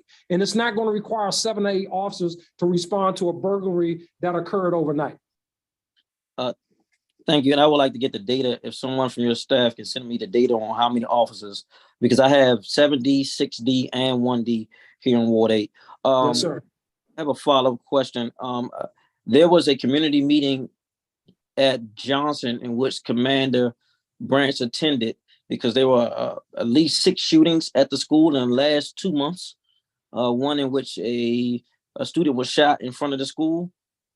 We've had a number of Zooms in which Sergeant Thomas, I want to say he's a sergeant now, I don't know, attended, but we're noticing also, like last week, we had to go down to Kramer because we had a young lady who is middle school age robbing students, in which you pretty much know about.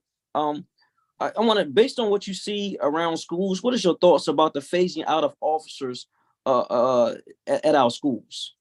So, Councilmember, I believe you and I agree in this space. I will not say anything differently than what I've said before, specifically about our schools. I'm a DCPS parent, and I know that all schools are not created equal in terms of what they see through a safety lens, or what they experience through the lens of safety. Right now, we're at 40 school resource officers. You cannot effectively ensure public safety or give people a sense of security at schools with 40 school resource officers responsible for both charter and public schools. right? And it's unfortunate. And I said a year ago, I think that this is one of the biggest mistakes that we've made as a city that we will regret. Because as you know, there are a lot of issues that happen in community that bleed over into the school and vice versa. And sometimes in some communities, those things turn into shootings, into homicides. So I get disturbed at the fact when people talk about, hey, yeah, just take the officers out of the schools, when it's not your child that's attending that school. You know, like I know, there have been teachers and administrators assaulted and brutally assaulted in some of our schools. You know, like I know, that there have been weapons hidden around schools that students have attempted to bring into school. So you got to ask the question, why? Why? Because a lot of them feel unsafe in some of those environments. And I'm not saying that the police are the be all, the end all, but we are an important part of that equation. And to cut the police officers out of that, I think, does the citizens, the principals, the students a disservice in this city, sir. Yeah, I know I'm growing concerned about that because not just the students, but the parents. I got a call from a parent asking me where I was because she wanted me to come to the school because she got a call from her daughter to come to the school. And there were parents in the parking lot waiting to fight parents, asking, who are you here for? And whatever name they say, they were fighting parents in the parking lot in the middle of the day, right? And so this also attributes to the mental health crisis we are in. I was able to meet 2 of your officers that serve in the mental health space of MPD. How are you working with other agencies as results to addressing not just the response of MPD, but also responding with mental health professionals in situations like this? Thank you, Councilman. Great question. So I mentioned a little earlier that we have been working very closely with DBH, first of all. Dr. Bazran and I, as well as our teams, we've looked at some of the, I won't call them best practices yet, but promising practices around the country in Denver, in Houston, as well as in Pittsburgh. We've traveled there, we've looked at what they're doing. And one of the things that we are about to implement here in the city is really the co-responder model, where you have police and you have a mental health person or team that's married up, and they have the flexibility to respond anywhere in the city that they're needed. So for example, if it's a 7D officer, paired up with a mental health, and I don't know what districts the officers are coming from, but if they're paired up with that mental health person, they will be responding to that crisis call wherever they need to respond in the city. The other thing too, DBH has been very instrumental with us in expanding our crisis intervention officer program, training up officers in that space, and making sure that at the very basic level, all of our officers have 20 hours of mental health first aid, which is huge for an agency this size. So we've been working very collaboratively with them to make sure that we implement some promising practices, and hopefully they'll turn into best practices. Thank you. And one thing I am concerned about, as you know, Chief, I've had a history of stalkers. In fact, MPD was integral in apprehending a stalker that was at my house on my porch last night. Yes, sir. I'm home now several times, and thank you all for your diligence in that, where he was apprehended but taken to CPAP. What I don't know is in a situation like that, not just to isolate minds, but how long and how do you monitor with relationship with DBH to Dr. Bazran, how long they stay there? Are they getting proper treatment? Other places they should go? And monitoring their whereabouts.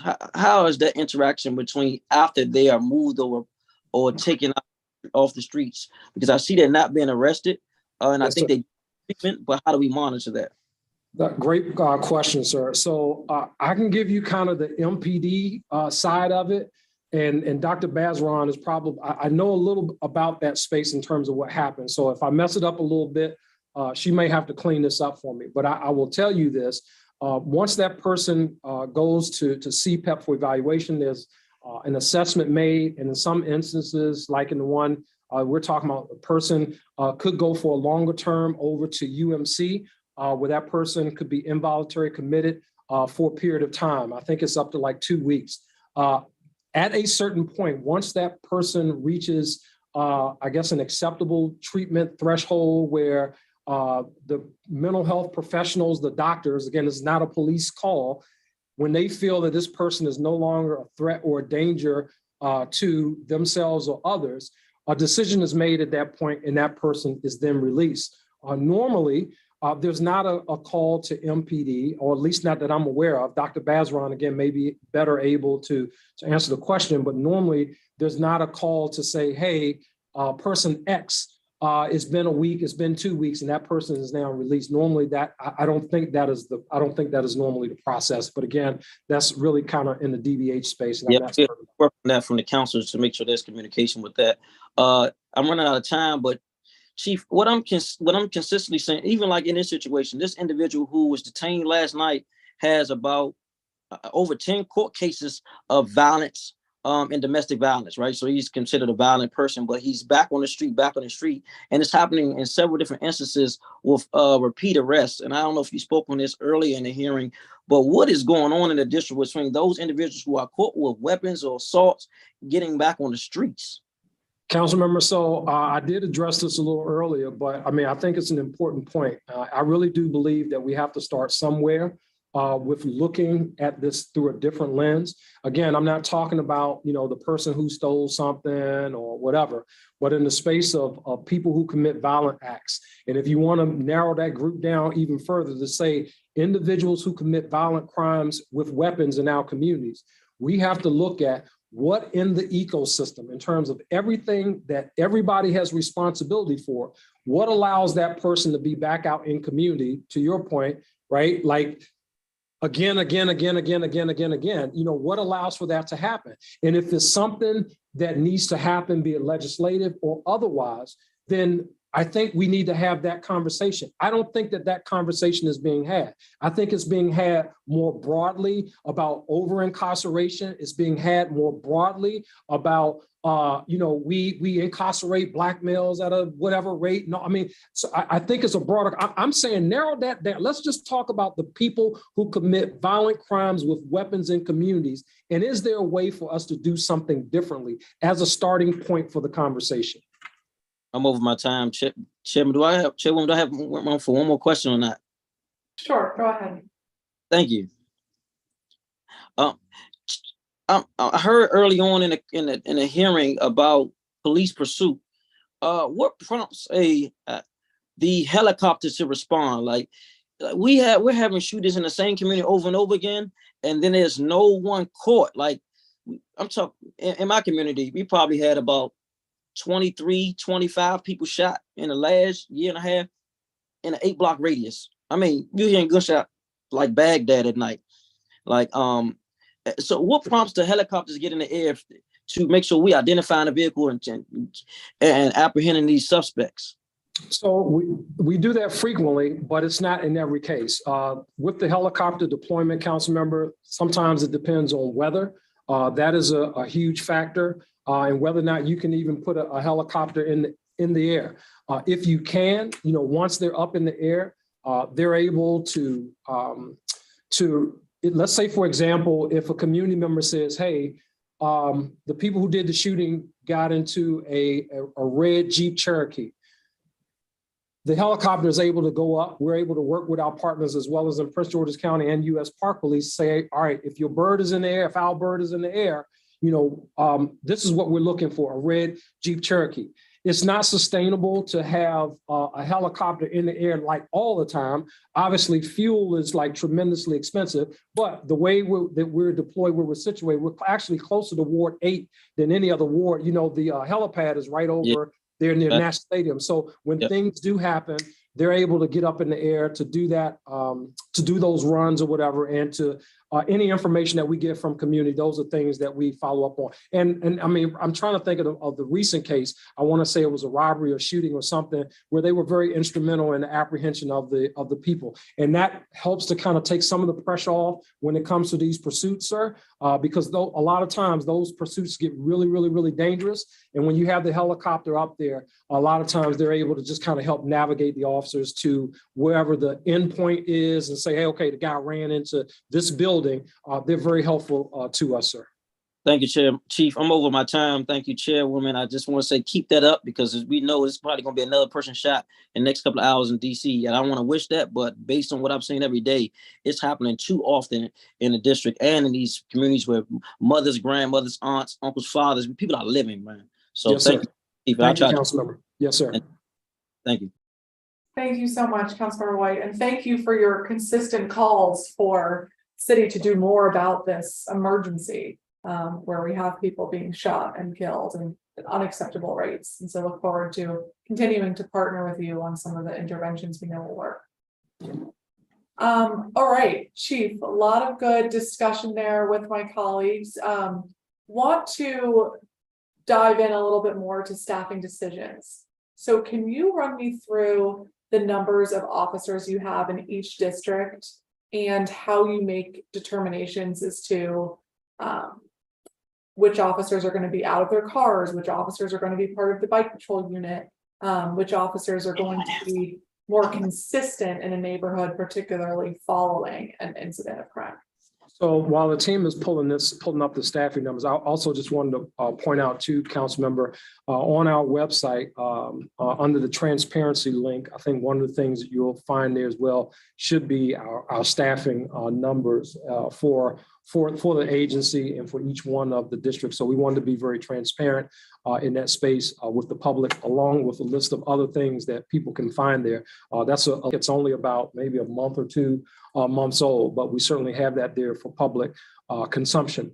Specifically with respect to how members are deployed. I mean, there are a lot of things that go into that decision. A lot of times it's call for service driven. So, for example, if you are in a densely populated area, let's say your PSA, where there's a high volume of calls for service in that particular area, and it's also like you have things that are spread out within a particular PSA that's densely populated. Sometimes it's very difficult to have simultaneously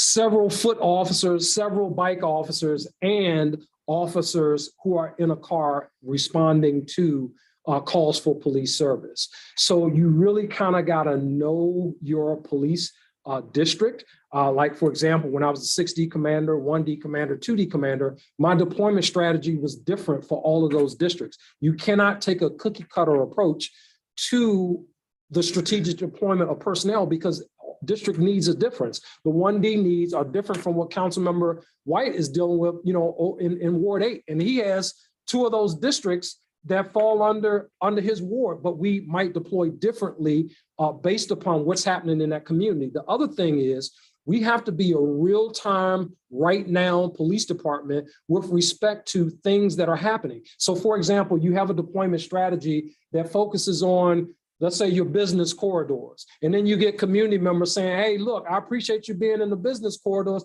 but the people are hanging out right here in my block every day, the same people right here. They shooting, they drinking, they doing this, they doing that. So that strategy, again, then has to be adjusted because the guy who's in the patrol car who's responding to all of those calls for service, he can't sit there and babysit 15, 20 people standing in the block. So again, it's really kind of understanding and knowing the different dynamics of your district, listening to your communities about what's important to them, and then looking at the resources that you have and deploying them accordingly.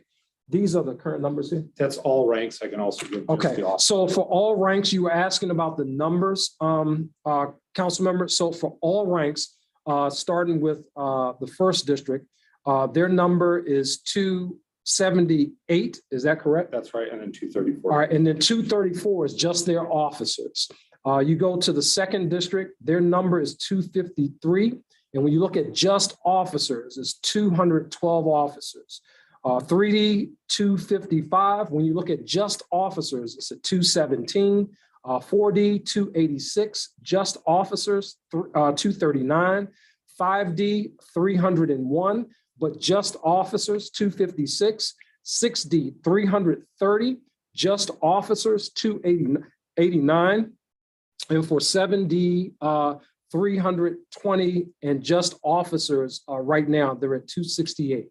So that is just kind of the breakdown in terms of where the men and women are assigned to the various districts. And if you kind of notice, as I was sharing with one of the council members, in 7D, that shooting that Council Member White talked about, they're going to take several officers for at least an hour to deal with traffic, to canvass that community for witnesses, all of those things that are involved. And just as a comparison, in the second district, where they might not, hopefully not, experience a violent incident today, let's say they have something that is a crime that happens, it may not require the response of 7 or 8 officers. It may require the response of 2 officers as opposed to 7. Got it. Okay, thank you. That's Yes, ma'am. And like Councilmember White, there are 3 different police districts in Ward 2, 1D, Yes, 2D, ma'am. 3D. And so it's particularly interesting to see the different ways that those are staffed, and I want to thank all of our commanders for their excellent work as well. So in terms of building community trust, both in terms of legitimizing the police and making sure that communities know that responses will be fair and are legitimate, which can help improve public safety, and also in answering the calls for an accountable, just police department. What are some of the ways you're thinking about this year improving community trust between police officers and communities across all 8 wards that you serve, both through community policing kind of traditionally, but also through other community building events? So I think just really doubling down on a lot of the efforts that we have underway here. I'll start with that. I think are very important. And there's an interesting dichotomy that exists here, right? Because people want police officers responding to crimes, and they want them there right away, and all of that stuff in a shrinking workforce environment. But also they want us to do the engagement things, the touchy-feely stuff, which I certainly support. They also want us to do those things too, which take time to build relationships with communities, and going out to the seniors and dealing with our seasoned citizens, right? All of that stuff takes time, and it takes personnel to do that. And we're committed to doing it. An example being our community focused patrol unit, our police officers that are on mountain bikes, that are nimble. They're a collaboration of officers from all districts across the city. But as we have different crime issues, these acute issues that pop up, we're able to deploy them at a moment's notice, 25 officers to a neighborhood, or to 2 neighborhoods or 3 neighborhoods. We're able to deploy them to various neighborhoods to not only be that visible presence, but also to do the things that they do to engage community members, to build that trust. I think that we have to continue in the space of transparency. I mentioned the link that we put out there a month ago. People want to know that, we're a transparent police department, putting our staffing out there. In addition to our staffing, all of our body worn camera footage with respect to various incidents that have occurred in the space of use of force are out there for people to see. Reports on the police department. We're putting that stuff out there. And I think that those things go a long way in building trust, building legitimacy, and quite frankly, building relationship with the communities that we serve. I think it's important, but it's critically important in an environment where you have a reduced workforce. I mean, if I had the number of officers I had when I started in 2021, that's great, but that's not where we are right now. So what am I doing with the 3,377 officers that we have? What am I doing with them? And how are we still making sure that we build trust in that space? Okay. Thank you. Yes, ma'am. So going back to the closure rates, of course, in order to close a case, we have to investigate them. So can you elaborate a little bit on the resources that you've invested into investigations and how that compares to previous years as we seek to close cases, build legitimacy, and make sure that some of these repeat offenses that Councilor White was referring to are reduced? So a couple of things there. In that space, first and foremost, I think one of the initial things that I did coming out of the gate as chief was to expand our collaborative efforts with our partners, recognizing that we don't have the capacity to do everything here in the Metropolitan Police Department. We have a reduced workforce. How do we got our partners from the federal government here to assist. I've had meetings with the Deputy Attorney General who oversees FBI, ATF, U.S. Attorney's Office, said, hey, this is the support, we would like here in Washington, D.C. That got green lighted.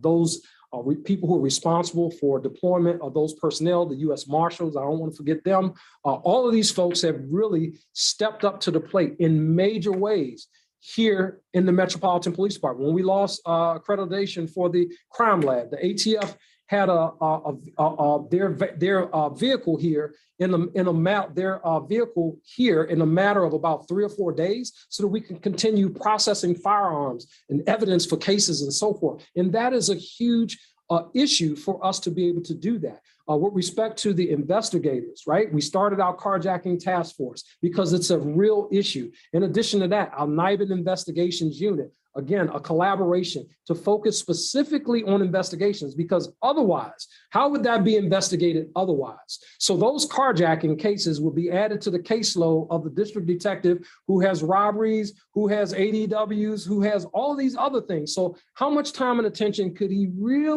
or she really focus in on these specific cases? So really kind of parsing those things out and giving a level of expertise and support to them has really been beneficial. So when people see, oh, MPD closed out these 10 cases with these 2 arrests, it's a reason we got there, and it was through investigative effort. It's not because the person came to us and said, hey, I did these 10 carjackings. It's because we got camera footage from this location. We got GPS footage from this location. We got something else from this location. And that is an investigative collaboration that is really operating on all cylinders here in the Metropolitan Police Department.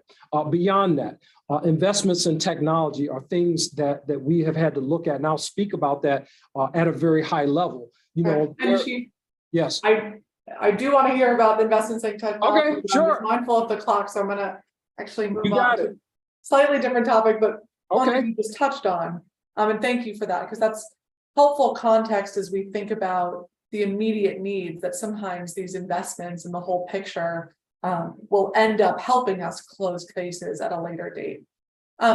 So when it comes to 2 of the very concerning crimes that we're having a lot of in the city, around carjackings and around having way too many guns on our streets, can you talk a little bit about your current strategy to address carjackings? What are the operations of the carjacking task force looking like? What trends are you seeing there? And if you have any additional information about how many carjackings are involving a gun, as well as the role social media has been playing in these efforts. And while I'm at it, I know I just threw a lot at you. As we think about our partnership with the federal government in curbing the flow of illegal guns into our city, if there are any updates you can share with us on that too. Thank you for the question. So with respect to the strategy around carjackings and how we deal with that, I think, one of the things that I pointed out before was the collaboration with our federal partners and with our regional partners. Without giving away too much in terms of how we communicate and what we do, I can tell you that DC, Prince George's County, other counties in the surrounding jurisdictions, we all work together in this carjacking space because criminals, a lot of them don't have boundaries. A carjacking here in DC results in that car being used in a crime in Prince George's County or Montgomery County or vice versa. And we see a lot of that. Just the other day, I received a call because Prince George's County chased a carjacked vehicle into DC in the Councilmember White's area where an apprehension was made over off of Good Hope Road. So criminals don't have borders. So police departments can't have those, where we traditionally have kind of addressed these things in a vacuum. We've had to be a lot more collaborative, not just with our federal partners, but with our regional partners to investigate these cases and bring them to closure. And what you find is that, yes, there are a number of people who are repeat offenders in this space, but you also got new people, new younger people that are getting involved. And this is like their first crime kind of out of the gate, which is very concerning to me. With respect to the guns, it's really focusing on the people who are out there who we know are involved with the guns. But you asked about how are we leveraging the federal partnerships and what comes from that. Being a partner with the ATF and how we deal with guns, I can't tell you in words how that pays off for us. But the things that we know that the source states have not changed. The majority of the weapons coming into the District of Columbia are coming by way of Virginia, and these are the ones that can be traced. Coming by way of Virginia, they come by way of Maryland, they come by way of Georgia, North Carolina, and South Carolina. And we know that as a result of our collaboration with ATF. We also know different methods that people are using to traffic firearms into our city coming from some of these source states.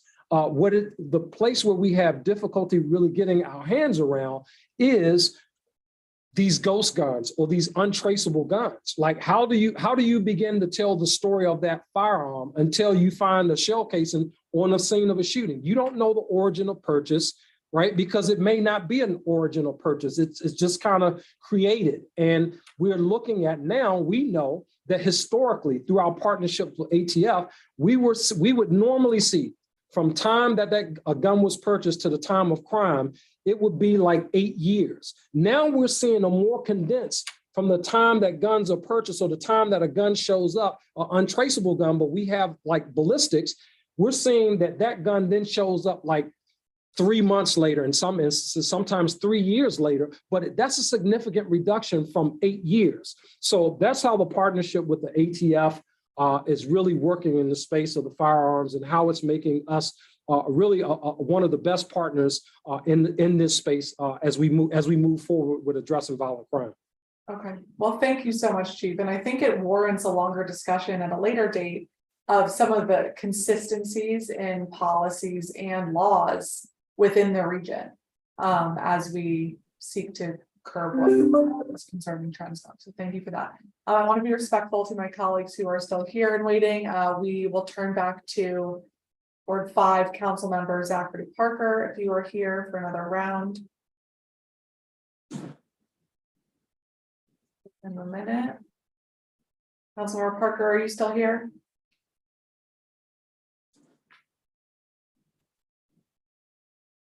All right, Councilmember Trayon White. You still here for another round?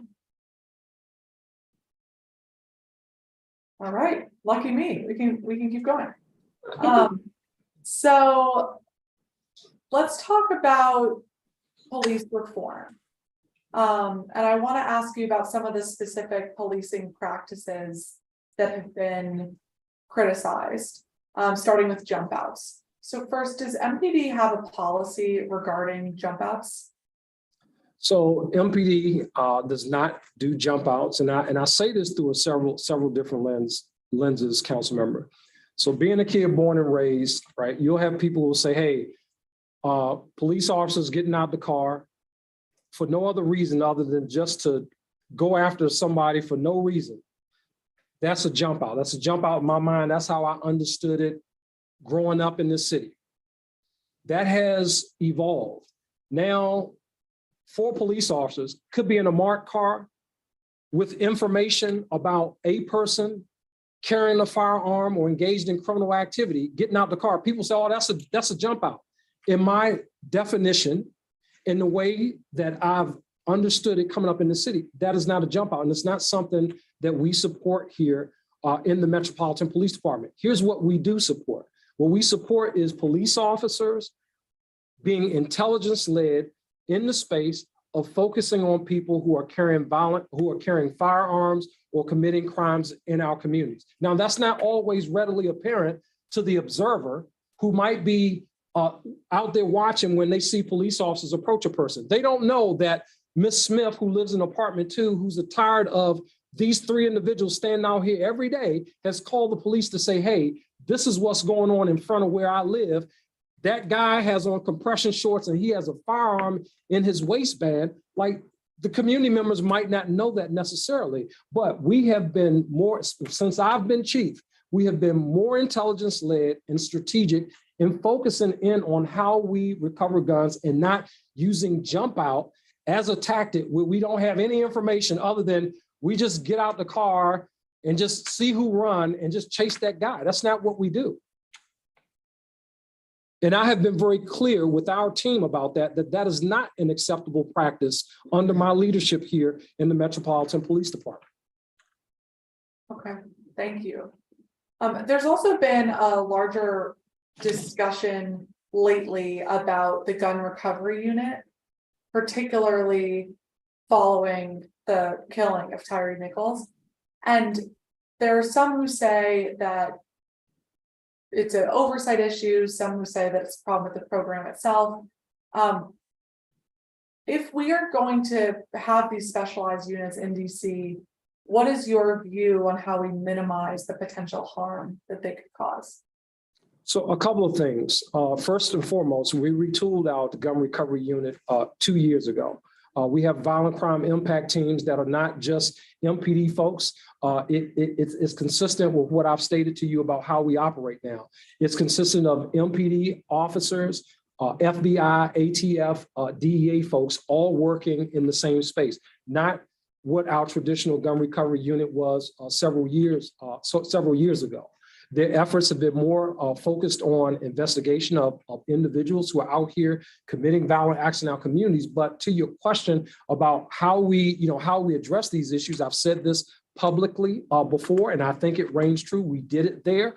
You have to have several layers of supervision and management to ensure that the officers there have the proper oversight just from an internal MPD perspective. So for example, in our gun recovery unit, in addition to having, or our violent crime impact team, our traditional gun recovery, we assigned an additional lieutenant just to deal with paperwork, for example, so that the manager, so we would have a manager on the street with our officers, that we would have supervisors on the street with our officers. I think when you look at Tyree Nichols, that case specifically in terms of what happened, one of the biggest things that was missing from that was supervision. The other thing that was missing was there was no manager on the scene of that. So one of the things that we did in terms of retooling was to make sure that they were properly staffed, even in an environment where we're seeing a reduced workforce. We did not compromise to send another lieutenant or additional resource there to make sure that there was this separation where we could have somebody handling administrative duties and people on the street to deal with the things that they need to deal with on the street. That's important. Okay, thank you. And so that supervision is built in. Yes, ma'am, absolutely. And that's one of the things when, even after the situation in Memphis, our team got together again. All right, what else should we be doing in this space in terms of making sure that, our members, those kinds of things, you don't want to be the department that falls, that type of thing falls into your lap, but you want to make sure that you're absolutely doing everything that you possibly can to ensure that you have the levels of supervision and management in place to make sure that those type of things, that you minimize the chances for those things to happen. Okay, thank you. I want to raise a couple issues that came up from some of our public witnesses today. Sure. One of whom was from Victoria Taplin, who's the managing attorney at DC Kin Care Alliance. And she talked about the MPDs declining to pursue many cases of alleged child abuse that were referred from Child and Family Services Agency. And she called on the need to have written procedures for these cases, including a list of criteria for when you decline a case. Do you have a response to that? Yes, so we do have a criteria for that, and I will tell you that, so in a year's average, let's say last year, for example, the majority of the cases that come through to MPD, it is a collaboration or communication back and forth between CFSA and MPD, right? So let's say CFSA, there are 4,000 cases that come into CFSA. That information is also shared with MPD. but under DC code, I believe it's 162301, there are specific cases, like for example, a kid who's burned, a kid who has a broken arm, a kid who has trouble sitting, a kid who has been sexually abused. Those type of cases fall within the purview of the Metropolitan Police Department. And if you look at it, of those 4,000 cases, probably about 1,500 of those cases were in that category, a fondling or something like that. MPD would investigate that. Now, the majority of the cases that come into the system, if you will, the MPD world or the CFSA world, because it's coming through DCPS, it's coming through a police officer who's on the scene, who observed something, it's coming from the neighbor who lived next door and heard the child hollering, and they make a call to CFSA or whoever. The majority of those things, you know, the parent beat the child with a belt and the child had a whelp on his leg or something like that. Those are a lot of cases that will be investigated by CFSA. And you know, to be perfectly honest, I'm happy that there is this relationship where there's certain things that are within the police lane, according to DC code 162301, versus other things that are in the CFSA lane. Now, understand as well that there are times when MPD, we may get a call for something where, you know, it's clearly, hey, you know, the mother and the child, you know, got into it, and the mom pushed the child fell down and scratched his elbow. Is that something that MPD needs to have a criminal case on, or is that more CFSA? But under 162301, if the mother is choking the child, that's a different response, and that's not a CFSA thing. That's something that MPD would would be responsible for investigating. So there are guidelines in that space. We have a general order. I don't remember. 309.06 is the general order that really guides that. And on our website, I believe that it's also posted on our website as well. Our general orders, that one specifically. Okay, thank you very much. We'll follow Yes, up ma'am. on that. Appreciate that context. So I know you started speaking with Councilmember White about the school resource officer issue, and this came up again from a number of our public witnesses today, some of who saying, please continue to phase them out of schools, some of whom saying, please get them back in schools. And I think part of the problem with this debate is, regardless of what side you're on, people are informed by their own experiences and their conversations with different people in different communities. And as we seek to, what I view as being responsive to the mostly consistent calls that I hear from school communities, that's students, teachers, principals, parents, neighbors saying, please do not do this. We do need SROs in our schools. Can you provide some data around the numbers of incidents that these SROs responded to?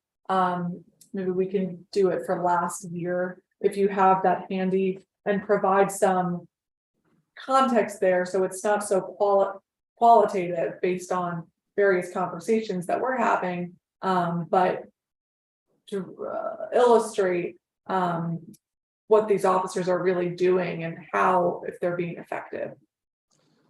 Thank you for that question, Councilmember. I don't have handy with me right now the number of incidents in total that the reduced amount of school resource officers responded to. I don't have that number handy, but we can certainly have that number for you. We'll get that number for you.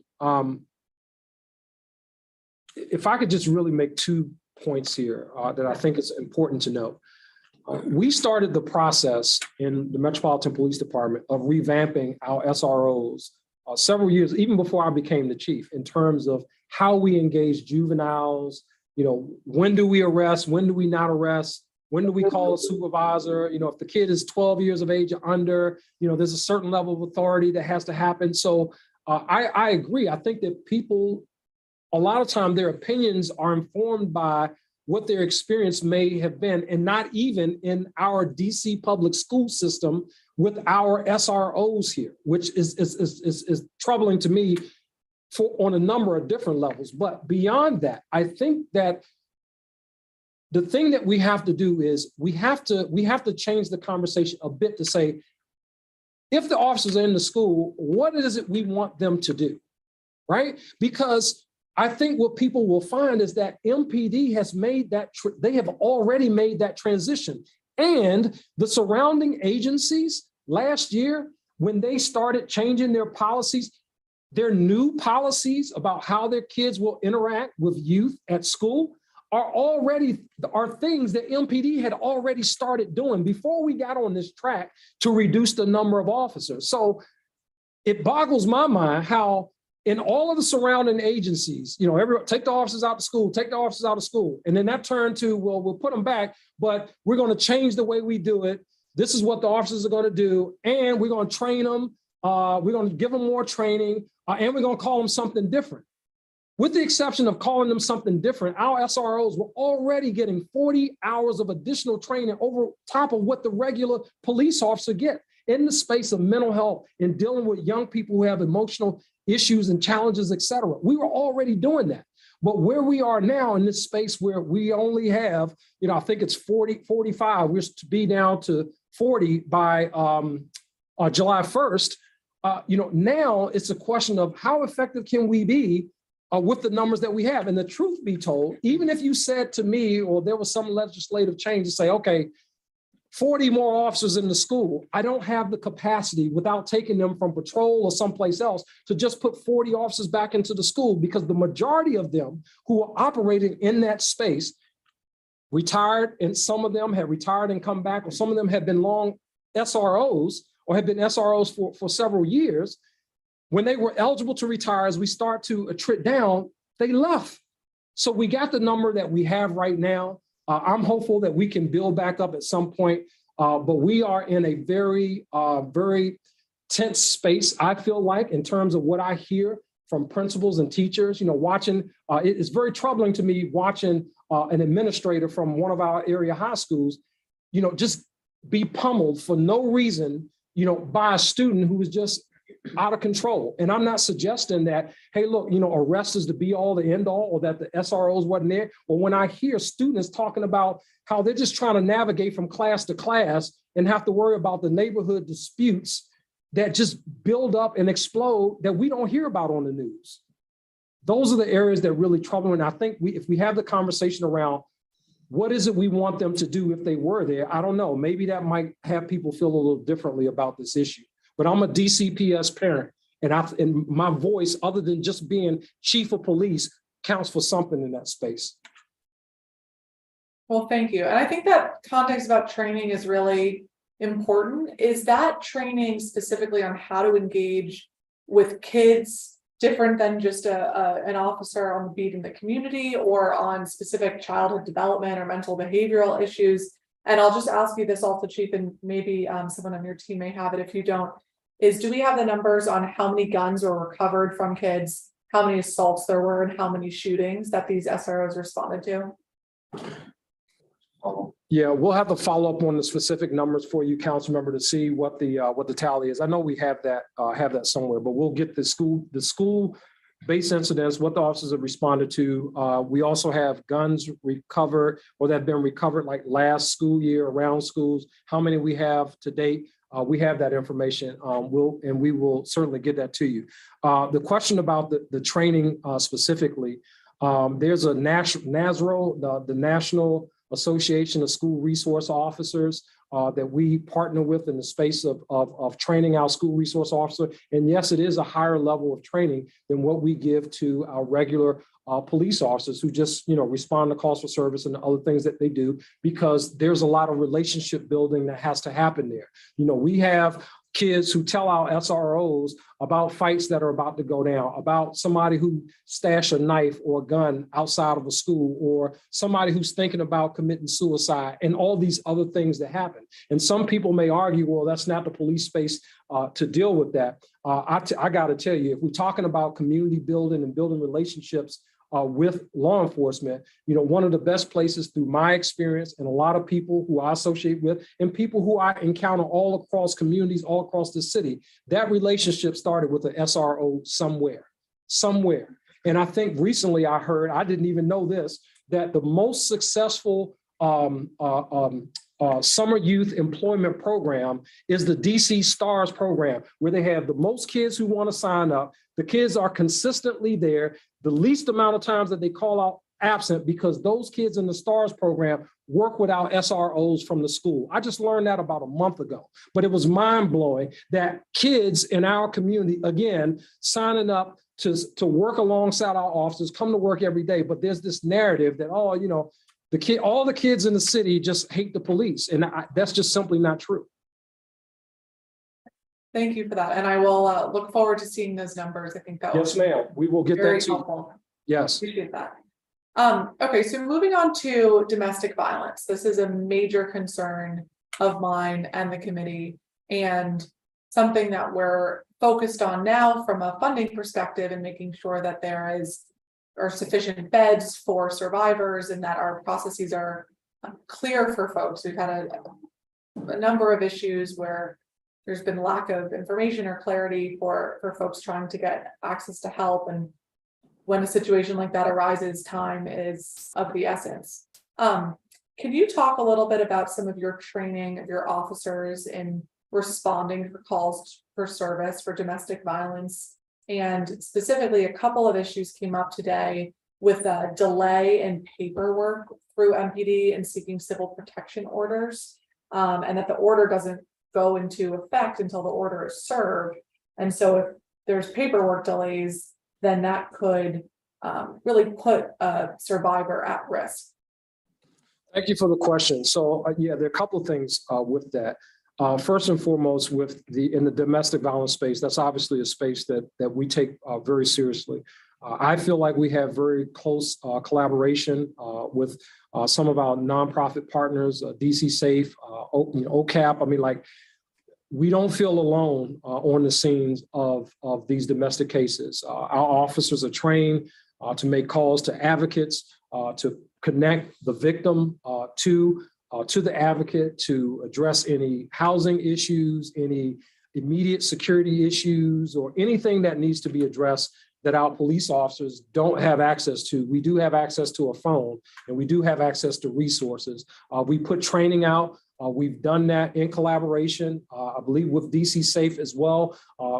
We put training out to our members about, what different levers they can pull in this domestic violence space. We've trained some detectives through the agency at a higher level of training when it comes specifically to dealing with domestic violence, people who have found themselves in a situation of domestic violence.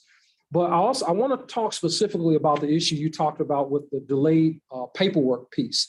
I will be the first to tell you this. Here's one of the areas where I think we as a city, hard decisions have to be made in this space. I don't think that you need to have a gun and a badge to serve somebody with paperwork in a domestic case. I think that there are legal process servers that get paid to do this. I think that there are other entities who do this. And the question really gets to, why is there a delay? Well, hey, here's why there's a delay. There was a time when we had 8 members responsible for doing this work. As a result of our department shrinking, now we have 4 members. We get 15 to 20 of these domestic violence referrals or notices to be served that come in every single day, not just here in DC, but from other jurisdictions as well. Those same 4 people are responsible for going out and serving those. So yes, we want to get them served as timely as possible, but it really is a capacity issue. So the question that I ask is, does that require, in the same space of having this discussion that everybody's told, you don't need police to write, you don't need a police officer to serve somebody with paperwork to say you need to show up to court on Monday morning. And if we can be more efficient in that space that doesn't require an officer to be there to do that, we can be more efficient in that space. 4 officers, again, have that responsibility, where a year ago, 2 years ago, we had 8 officers, and the other 4 have since retired. We have not been able to backfill those positions currently. Okay, thank you for that. I think that's an interesting suggestion, something I'd like to look into a little further, is how can we empower perhaps more people to do this work so we can speed it up. So appreciate that idea.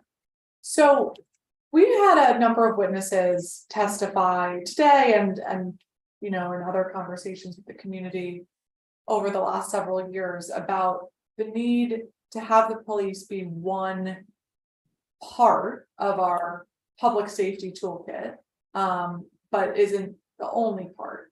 And Jay Brown, who is the founder of the Community Shoulders, talked really powerfully about this morning. I think of the need to work with the police as a partner and have the police be helpful when sometimes another agency might be more useful in calling. And I know we talked a little bit about DBH already, but how have you found your partnerships with other agencies who are doing this work? You know, ONES and OAG and the Cure the Streets program are particularly interesting pieces of coordination, because when I spoke to ONES last week at their oversight hearing, you know, they were very careful to say we are not sharing information with the police because we are trying to prevent violence from happening, and sometimes that could lead to distrust with the community members they're serving. And so given that kind of distinction in your roles, how are you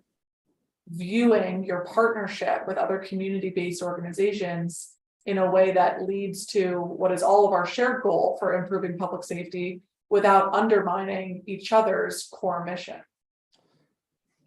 That's a good question, council member. And I think that there's room to continue to improve in this space. We have a good relationship with our partners at ONES. And the one thing, as you talk to violence interrupters, as you talk to people who work in this space, that I think you will find consistent, even people who have come from the outside, David Muhammad and his group, when they assessed kind of what MPD is doing with respect to their drivers of gun violence, we share information, right? Because lives depend on it. We share information. Every morning, 8:30, we're on a call with several stakeholders, telling them about every shooting that happened in this city. We give plenty of information to people. And if those entities are able to go out and do things to diffuse or interrupt, disrupt, whatever, violent incidents from happening, I don't know that you can measure how effective that is. The homicide that didn't happen, the shooting that didn't happen, because they went out and had a conversation or they did whatever it is they did. So I appreciate the work that they do. But I also will say, for anybody who's operating in that space that receive public dollars for the work that they do, I think that there also has to be a level of accountability in that space. If you are aware of or know of something that's beyond your capacity to deal with, armed people, about to shoot it up in a block, what's your responsibility to community in that space? Like, say, don't, we have people in different spaces who will show up like, okay, after the child gets hit, right? That people want to come out and want to talk about what the police should have done or what we should have prevented, when there are people who have information about active feuds and the people who are involved in those feuds in community right now. And I would like for those individuals to get help from whoever can provide that help to them. But the one thing that the Metropolitan Police Department that I believe has modeled in this space is that we have been very open about sharing the information about the feuds, this person shot that person, this is what we're hearing, We want to share this with you for you to do whatever it is you need to do so that we don't have another shooting. If we don't have another shooting, that's awesome. We continue to have back and forth. That's also a problem, but we communicate a lot in this space. Okay, thank you very much. Yes, ma'am. So a number of our witnesses talked about different pieces of their call to decriminalize drug use, decriminalize anti-poverty enforcement, and Queen Adesui spoke really powerfully about this, and I think challenged me to question my own assumption when I asked her a question of, what do we do with a population of people who are refusing treatment? And so we need to get them into treatment, perhaps, if we were to decriminalize. And, she asked me to think about that assumption of needing to stop or treat all drug use. And I wanted to get your perspective on this call of decriminalization of drug use in our city, and particularly of opioid use that is killing far too many of our residents. The first place I think that shows up is, I think, I'll speak about our young people. To say as a city that we get behind the value of decriminalizing all drugs, right? We've seen it with marijuana.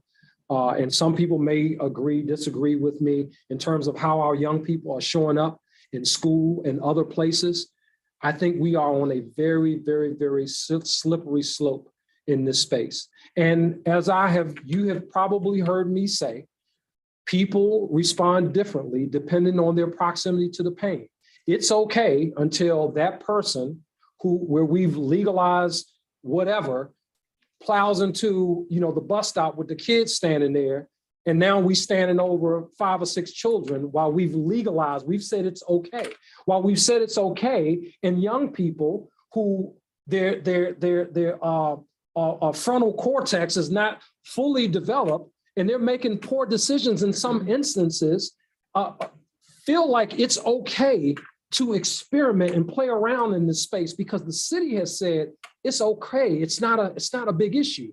Being a kid who grew up in a house with a father who's been addicted to every drug you can think of, crack, regular cocaine, heroin, black beauties, marijuana, boat, everything that you can think of, seeing it in my house, smelling it in my refrigerator, inside in the freezer in my house, I totally reject that. I think that there has to be a better way, a different way to approach this issue without just saying totally that, hey, look, it's fair game. Do what you want to do. People are exploiting the system right now. There are people bringing marijuana into this city like I have never seen before. Bringing marijuana into the city, putting it into the hands of our young people. Putting it into the hands of our young people to go out and make money. And we wonder how they're getting money to buy these expensive guns. We've given them a clear path to do it, an easy path to do it, because marijuana is not a big issue. It doesn't hurt anybody. This issue is more complex than people would allow us to believe. And if it was simply just don't arrest people, blah, blah, blah, if it was just that simple, then I said, yeah, go ahead and do it. That's going to make things better. But like I said with the SROs, I'll say it about this. We will live to regret that as a city if we just open it up and say, hey, anything goes. I promise you that. We'll regret that as a city. Okay, thank you very much. And we'll get into that in a little bit with some of the open air drug use and sales that are going on in various parts of the city. I do want to just ask you about 2 other pieces that came up today from public witnesses, and I'll turn back to my Ward 5 colleague, Councilmember Parker, for another round. So we heard today some allegations of retaliation that went on at the police department, and also of police involved shootings that the U.S. attorney came out today and did not press charges on. And I wanted to see if you could respond to both of those charges from our public witnesses. So the allegation of retaliation, I reject that. I have not been involved in any retaliation, and this agency has not been involved in retaliation with respect to, and I don't want to make any assumptions about which witness. Is there, can you speak to the specific issue, and I can respond and address the specific issue, which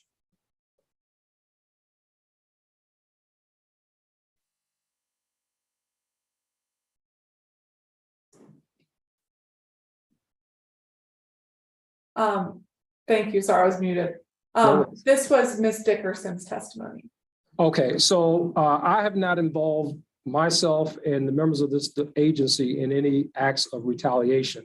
There were points made about a person that Ms. Dickerson was transferred after shortly having a conversation about crime suppression, et cetera, at the 7th District specifically. I reject that. The reason why Ms. Dickerson was put where she was put, and I communicated this was simply this. We started a new bureau, a youth and family engagement bureau at a time in our city where a lot of the discussion about troubles within police departments had to do with the relationship between the communities that we serve and the police officers who are responsible for law enforcement in those communities. It's a very important bureau where our schools show up. It's a very important bureau. What you just mentioned about the allegations about abuse against our children show up. All of those things fell under Chief Dickerson's bureau when she was here with the Metropolitan Police Department. She's a product of the city.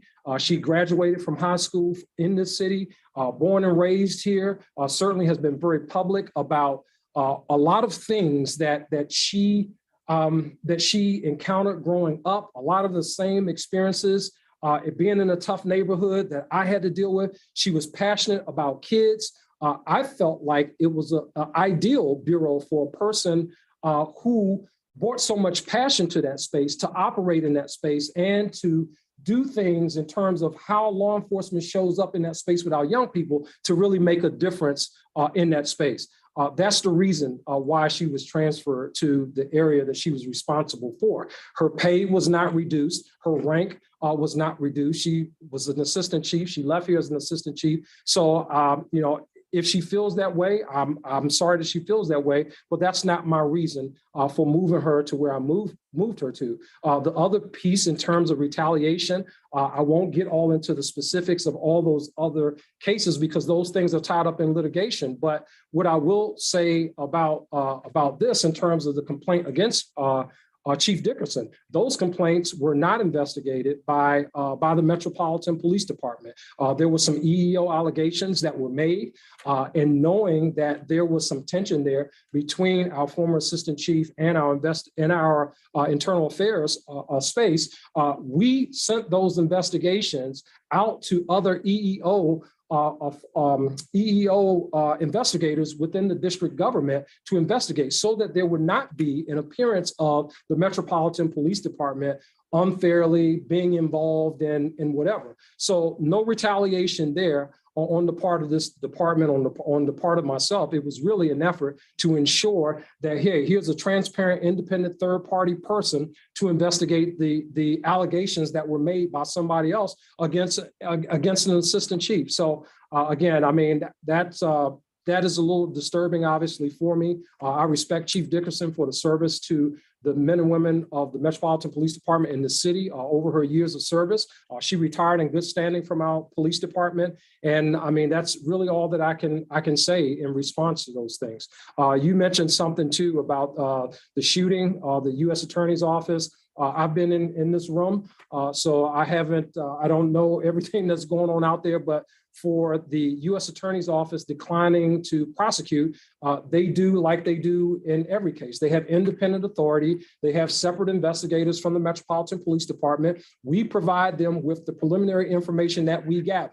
They go through that. They go through video. They go through interviews. They walk the scenes. They do all of that stuff, and they make their independent assessment about whether or not charges need to be filed in a situation. That's not my determination. After they finish that, in some cases, as we've seen in the past, if they make a determination that a law enforcement officer is going to be charged criminally, that is something that the courts will investigate. If not, and it's something that comes back to the Metropolitan Police Department, now we have to see, was their policy violated in terms of the members' actions? If the U.S. Attorney's Office has said there's no criminal intent here, MPD, you investigated administratively. Now we're marrying that up against what our use of force policy is. Did this member, in terms of their actions, did they hold up to what the Metropolitan Police Department's use of force policy is? And it gives us an opportunity to now interview that member, compel that member to be interviewed, because we can't do that when the case is under potential criminal prosecution. So like I said, I don't know all that has happened since I've been in this room, but that is the process when they make a determination about a criminal case or police use of force case. Okay. Well, thank you for that. And I just want to ask you about one more piece of testimony that we received from a resident named Brent Sullivan, who raised some troubling allegations. And I'm sure you're aware of these, Chief, but I'm going to summarize them briefly, he states that MPD officers falsified affidavits and essentially fabricated medical records to support a criminal assault case against him. And as I understand it, Mr. Sullivan was ultimately acquitted, and the judge in this case found on the record that MPD officers, quote, exhibited a reckless disregard for the truth. Mr. Sullivan filed a complaint with the Office of Police Complaints regarding the alleged misconduct, but OPC did not have jurisdiction over the subject matter and referred the case to MPD. So could you walk me through the status of this complaint, if you have it, and MPD's investigation? Is there currently an active investigation going on? And what is the procedure for those referrals if OPC doesn't have jurisdiction and it gets referred to MPD?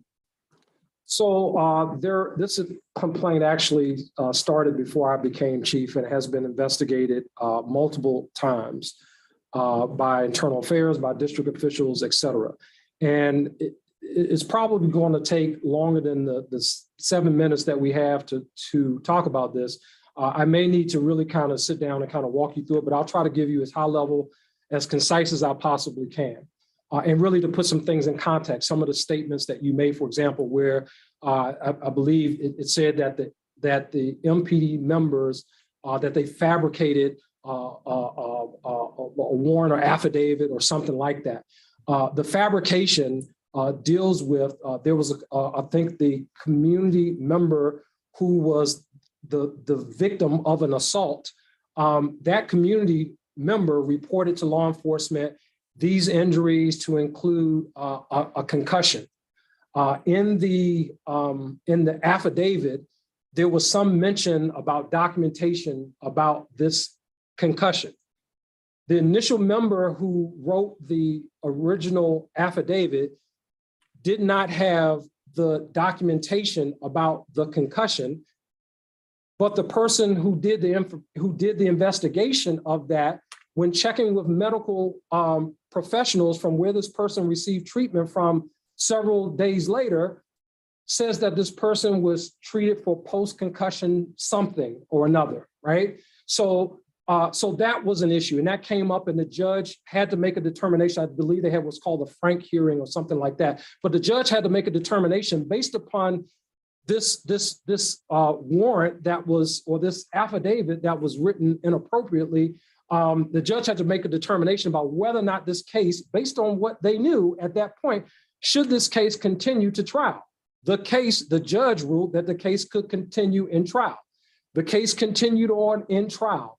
And on the back end of the trial, where you talk about the judge made this comment on the record, as I understand it, what the judge was saying is, let's assume that, if we assume that what the defendant in this case said is true, at best, it's a reckless disregard by the MPD officers. But with the judge, the ultimate reason why this case was not found guilty is because the judge didn't find the victim of the complaint credible. The person's story kind of changed as this case progressed through. So the judge, after seeing the affidavit, after hearing from the defense attorney that there were these inaccuracies in the report, the judge allowed the case to proceed.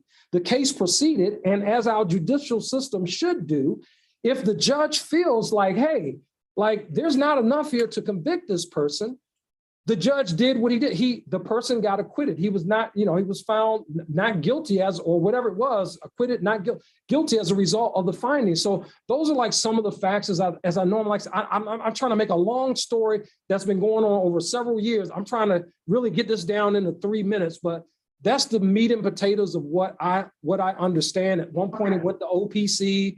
OPC said, well, that's on MPD, got investigated over here, got sent back over there. I'm more than happy to sit down with you to kind of walk you through or send those documents to you in advance for your review of a discussion, so you can kind of see, what's what, and really kind of, have those different perspectives kind of represented, as you decide how you want to move forward with that. Okay, well, thank you. And I appreciate that. And I think going back to our conversation of community trust, I think it's all relevant, right? It all comes back to a legitimate police department that the whole city can trust in. with the community policing efforts, with the community events efforts, and with the accountability component. So I appreciate that additional context, and we can have a follow-up conversation about that. Absolutely. I'm going to turn to my Ward 5 colleague, Councilmember Parker, for 15-minute round. Thank you. And I may not take the entire 15 minutes, but I did want to circle back to two sets of questions. One centers on overtime, and this may have come up already, and I may have missed it as I had to step away. But the council received a report for overtime from October 9th, 2021 to September 30th, 2022. And as was referenced earlier, there were over 1 million hours recorded for estimated $66,427,242 in overtime to MPD. And generally speaking, what would you say accounts for the need for that significant amount of overtime for the agency? So you go back to 2021 and you think about everything that was happening in 2020, even it started actually before that. You go and look at the last couple of years. Now I address this, you may have heard bits and pieces of it, but historically for the last 8 years, we use about 650,000 hours of overtime. And that encompasses not just the things that we do having to do in community, all the detail activations that you see of, things that are happening on a national level in our communities, presidential movements, foreign heads of state movements. I mean, like all of those things are really kind of encompassed in that space. A lot of that is reimbursable overtime. But in the space where it's not reimbursable, our police officers for the last several years, because of the things that have just been happening in the sheer reduction in the number of force, and communities not feeling safe in communities, we've had to force officers to work a tremendous amount of overtime. I think the mayor was very public about this several months ago in terms of, hey, MPD has to work what MPD has to work. And it shows up in different spaces. Our officers not being able to use their leave because it's forced overtime. If you show up in the section, the patrol section, and it's only 10 officers for the night, and it's Friday night in the U Street corridor, you need more than 10. So we got to hold an additional 10 over. So it's all of those things, council member, that really come into play that resulted in us having to use the amount that we had. And I will tell you this, the officers don't want to use 1 million. They want to be off with their families. They want to be able to take their leave and vacation and that kind of thing. But a lot of it has been forced overtime over the course of definitely the last 2-3 years. A lot of it has been forced overtime just to do the basic function, sir. And to your point, the report, for those that may not have it, it does say January 29th, I'm assuming that's 2022, First Amendment activities associated with March of Life. May 21st, First Amendment activities regarding the Dobbs decision from the Supreme Court, so on and so forth. So it does reference some of those First Amendment activities that you're referencing. I did want to highlight the counts, that allegations facing Mr. Medgar Webster Sr. And this was reported in papers that he was charged with first-degree felony fraud for billing overtime with MPD. So I'm imagining at some point his numbers are accounted here while simultaneously working a second job at Whole Foods. I have just 4 quick questions here. First, has MPD conducted an internal investigation to ensure that other officers have not similarly defrauded the agency, accounting for such a significant investment here? So those are things that we routinely look for. Our internal affairs actually are the ones who discovered that. And I don't recall off the top of my head if it was the fraud was him working overtime and other thing, or if it was just the fact that he should have been working here in MPD in his union, in his union duties. He was the vice chair of the union, but he should have been working for the union at that time, and he was working over at the grocery store. So those are things that we routinely look for. All of our officers who work overtime are responsible for submitting basically an account of the duties that they had and when they worked, the hours that they worked. But when people color outside the lines and do things that they're not supposed to do, this is what happens. Obviously, they get caught. In this instance, this was, again, discovered by our internal affairs folks as a result of an investigation that they were doing. So we continue to operate in that space, and the supervisors obviously see something that doesn't, look right. Certainly, they have the ability and authority to make that notification to internal affairs. Hey, I just saw Zachary Parker working at whatever location, and I think he's supposed to be here. Yeah, they can make that, and those matters are investigated. In that case, we had to work very closely with the employment provider, and then our internal affairs work very closely with the U.S. Attorney's Office to say, hey, look, as a result of marrying up when this guy was here and when this guy should have been with MPD, this is what we have. And the U.S. Attorney was able to do their work in terms of moving that case forward toward where we are now, where they are actually prosecuting that case. So MPD is very much involved in that space of outside employment, sir. And I appreciate that diligence. And it just seems to me some of what you're suggesting is an accounting or an autopsy after reports are done. But if there is any way that we can account for real-time audits, if people are where they say they are going to be, that seems like the type of system or protocol that would need to be in place to prevent this, because I'm imagining with over 1 million hours counted and $66 million spent, there's more than Mr. Webster that likely skirted or colored outside of the lines, as you put it.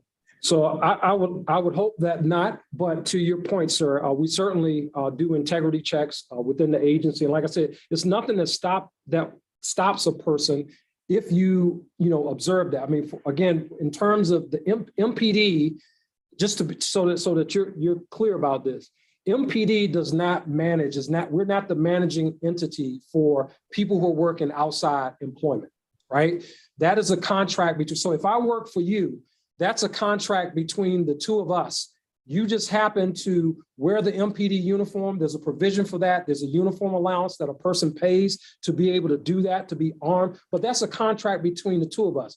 MPD is not like the overseer of, a council member just hit me today about this, saying, hey, these people want MPD officers there. We're not the broker. We don't operate in that space. So the only way we would know is like, hey, you're supposed to be here patrolling whatever PSA, but you're not here, you're in this place. I think the unique thing that was different for Mr. Webster versus other members, Mr. Webster was vice chairman of the union. So it's not like he's, in an MPD facility every day. That wasn't his role. It would be hard for a police officer who is assigned to PSA car 3031 to answer calls for service and go over here to the place where he works outside employment and do his duties there. The other thing too, in terms of protocols, you're not allowed to work outside employment in places where you have patrol responsibilities for, right? So an officer can't say, well, hey, while I'm on the clock, I've worked right here in 308 and the Whole Foods is right here. So I'm a kind of go in between the two of those. So there are accountability things that we do in that space in terms of integrity. But like I said, the larger thing beyond that is, it's really recognizing that when they're supposed to be at this other place, that's really kind of contractual between them and the member that they employ. Got it. And one more question there. So, I'm assuming officers getting paid for overtime are not expected to be on the clock. Can you just quickly walk me through what that process looks like internally? That let's say it's a protest and I'm signing up to go man this protest and therefore I'm going to submit overtime. Am I given an allotted time block that you have 10 hours that you can serve? Or am I coming back and whatever amount that I tell you is what you all go by? No, sir. So first of all, we have a workout limitation of 18 hours for members. But how this generally plays out, let's say we put out a mandatory overtime teletype. This could show up in multiple ways. I'll just give you a few quick examples. The president is going to go from here, from Washington, D.C., out to Andrews Air Force Base, and we have to secure the route all DC property from the White House to the Maryland line. And he's scheduled to leave at whatever time. And we have an overtime detail from this point to this point in order to cover that. If we get to the 4-hour mark or the 3-hour mark or the 2-hour mark or whatever it is, and that mission is not completed, those officers just can't leave their post and say, hey, I'm at the 4-hour mark. That's all I'm signed up for. I'm gone. They have to stay there until whatever the mission is completed. So in the space of like something like that, they really don't have control over it. We know that everybody who worked that presidential movement, and the president moves a lot, everybody who worked that presidential movement, they were there. It started at this time and it ended at this time. We know that. There are other situations where, let's say in your district in 5D, where commander, like you had a homicide the other night over in on Saratoga Avenue. Yes. Your commander over in 5D sent a request saying, hey, there's some information about some things that are going on, and we need additional support up here in the Saratoga area. He doesn't have those officers just kind of hanging around the station unless he's going to take them from other areas of 5D, take them from 507 from Langston Carver and put them over in Saratoga, because now you got an issue over there. So he may say, okay, we got 8 overtime slots, and those 8 overtime slots are from this time to this time to focus on Saratoga specifically. And you guys need to relieve on post, because if you don't, the potential and the word that we get from community, a shooting could happen at any moment, right? So that's the other way. So it shows up in multiple ways. That is super helpful to just understand how the overtime is allocated. I see my time dwindling. I'm gonna end on this one. Okay. We had a meeting with the mayor with ANCs, and one of the headlines out of that, noteworthy headlines, was crime stats are down. However, people don't feel safe. Two of the reasons why I think people don't feel safe perhaps is where crime is happening, and where maybe in years past it was confined to this area, that area. Now it seems to be happening across the city. And as you already discussed, a lot more of the incidents in the city are involving a handgun. And so there are more violent crimes involving handgun. If you could just speak to whether or not those assumptions are in line with what you all are seeing, but more importantly, what MPD as an agency is doing to address this sense of folk not feeling safe? Because we need to address people being safe and feeling safe, clearly. Yeah, thank you for those questions, Councilman. And I attend a couple of meetings with the ANCs where I'm the one who talked about this, and for the last council session, really kind of had a very direct conversation with them about this. I think that there are a couple of things that are happening. One, some crime is not happening in traditional spaces. The city has evolved over the years. When I was a kid growing up in Carver Terrace, we kind of had a footprint that we stuck to, and that was Carver Terrace. That might be Heckinger Mall, that area. Now we see our kids moving around on the subway system. They're up in Northwest, they're over in Southeast, they're over in Southwest, they're all over the place. And you see now people who meet up and team up through music, quite honestly, that is not traditionally what we've seen. So like, wait a minute, this neighborhood and this neighborhood, now all of a sudden these people are hanging out. And there are some areas in 5D where this is a perfect example, but like these people are hanging out, and historically that hasn't been the case. Like, what's different? Our city is really in the midst of a lot of transition that's been steadily happening over the course of several years. So we are seeing a lot of that. When kids hang out in Chinatown, for example, those are kids from all different parts of the city that are hanging out in these various spaces that we see. So that is a contributing factor. I think the other thing is, in terms of how we talk about violent crime, you may have heard me at the very top when I spoke about this, how people feel. If you look at violent crime over the last, going back to 2012, going back to 2013, and you look at violent crime, we're about half the violent crime numbers for the last couple of years than we were back in 2012, 2013, 2014, when we were supposed to be all feeling really safe.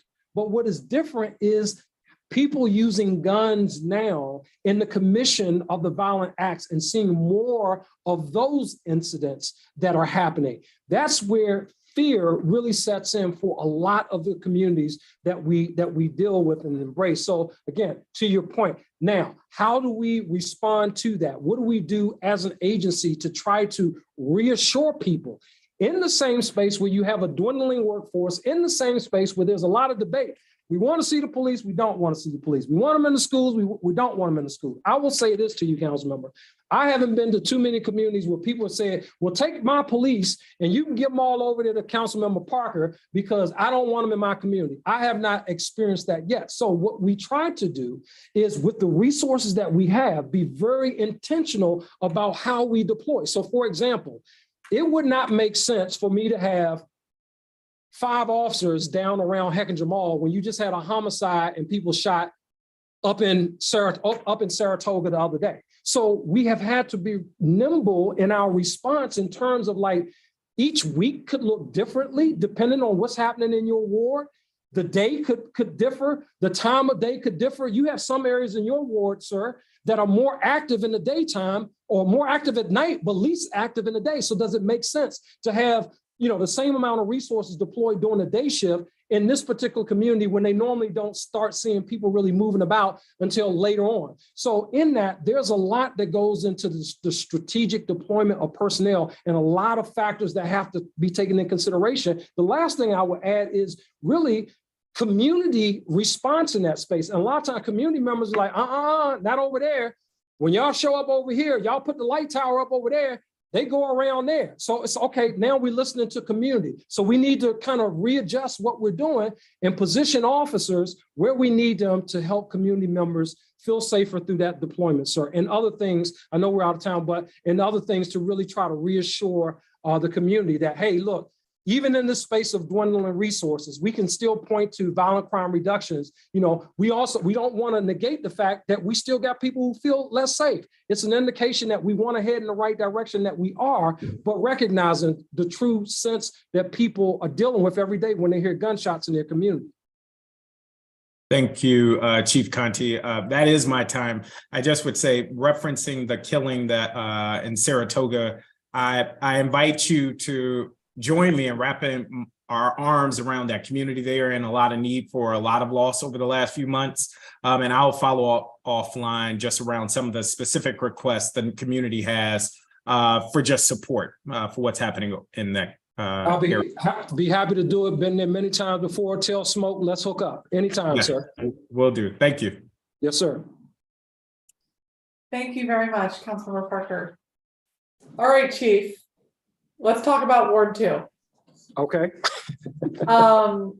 So Chinatown, it is not an exaggeration to say I get calls and emails every single day from Chinatown residents who are very concerned about safety, concerns about open air drug use and sales, concerns about other violent crime that's gone on over there, car thefts, break-ins, street harassment.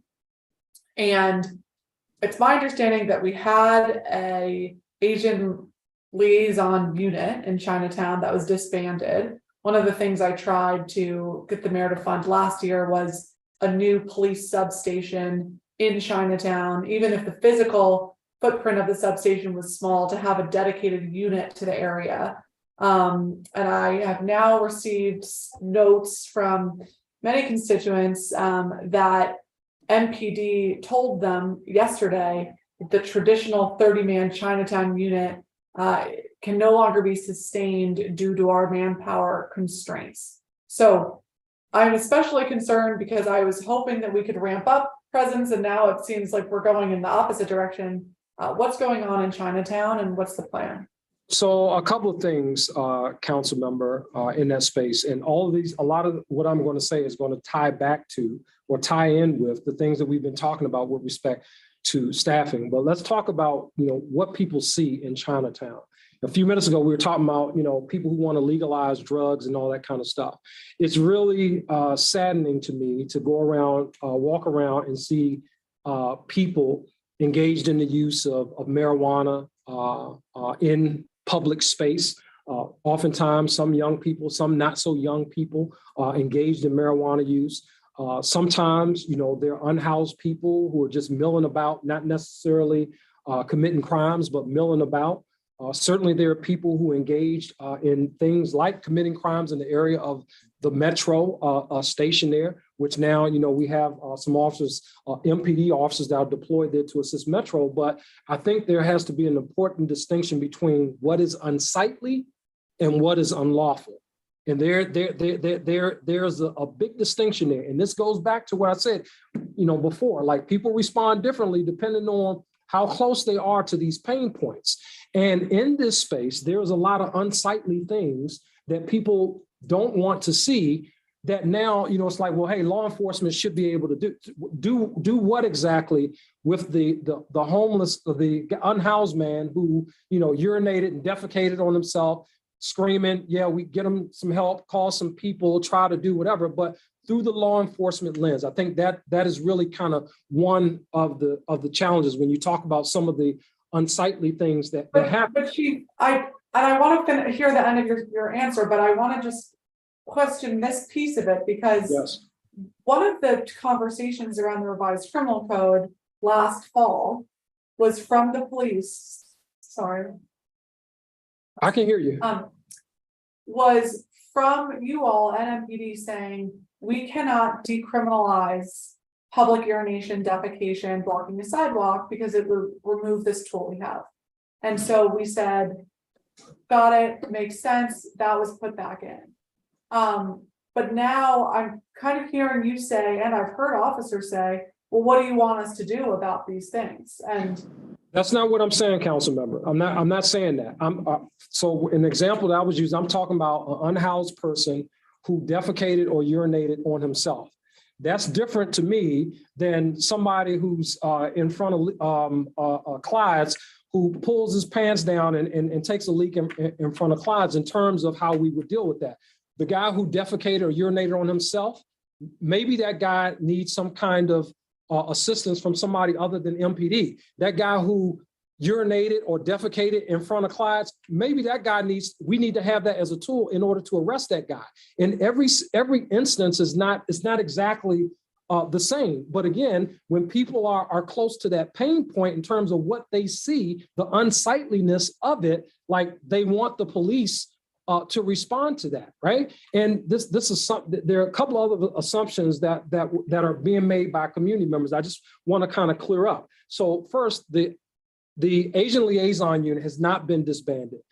We don't have as robust of a unit as we did before because we don't have the officers right now. And the Asian Liaison Unit officers that are part of the Special Liaison Branch, there are 4 officers who that is their area of specialty. They are part of the larger SLB, but they're not responsible for, they are responsible for making sure that we have strong relationships down in Chinatown with the Asian community down there. And I've gone around Chinatown and with the Asian community, they certainly have those relationships there.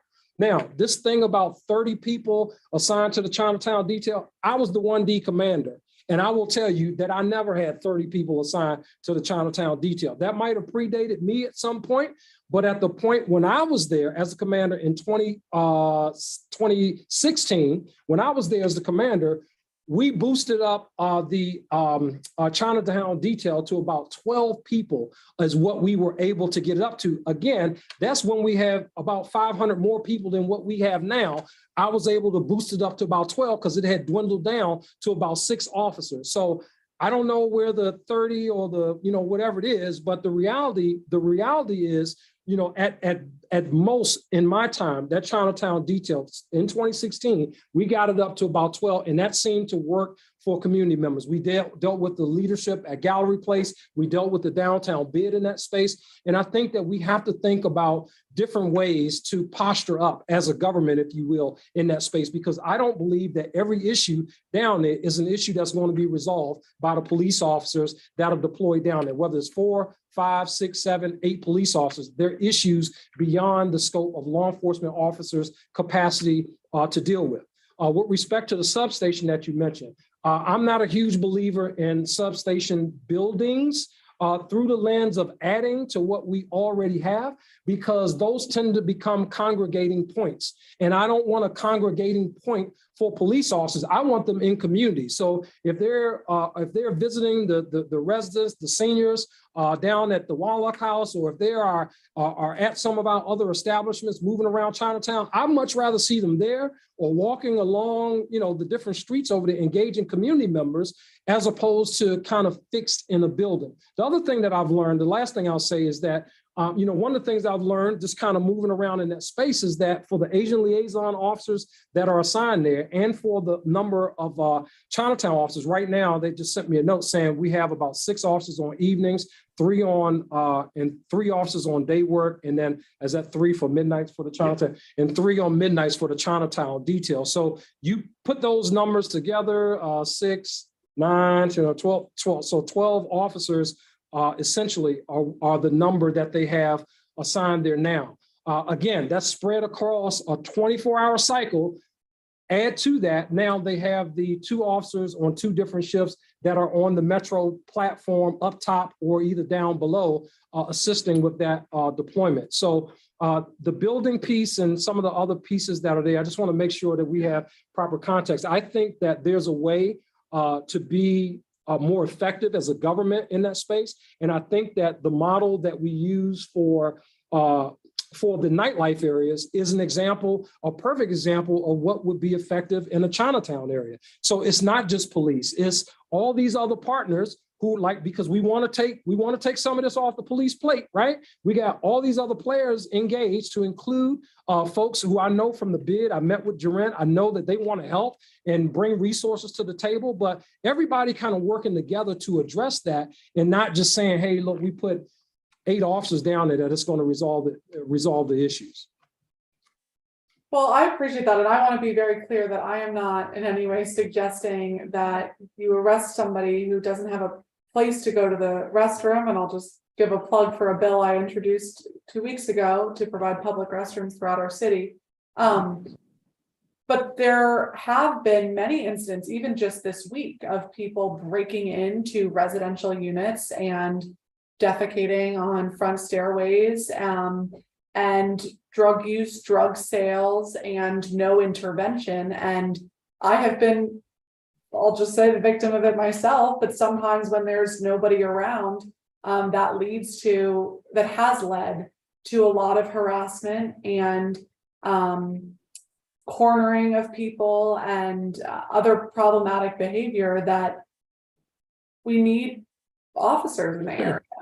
I agree, council member, and I will say this to you, to the extent that people don't feel safe in that space, we have to continue to do a better job there. I mean, that's hands down. We can't throw up our hands and say, oh, well, we're doing all we can. That's not an option. Let me be clear about that. In terms of how we get to where it is we want to be, what I'm suggesting is, again, that it's really kind of all of us taking a critical look at this to think about ways to do this differently. The guy who, if there's somebody who's taken or who used who defecated in front of a police officer and the police officer did nothing, that's a problem with the police, right? Like, we should be doing something about that.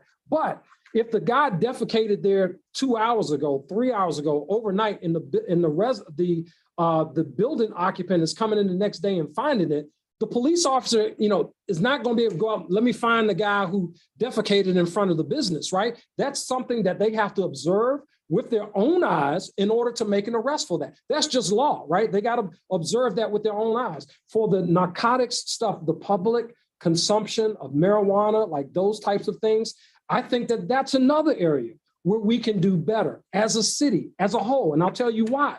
Because right now, if a police officer goes up to Chinatown and arrests a guy for public consumption of marijuana, I will guarantee you that if not the same day, the next day, that person will be back in Chinatown smoking marijuana in the same place the next day. And how long do we do that before we decide to do something different? So again, when we talk about,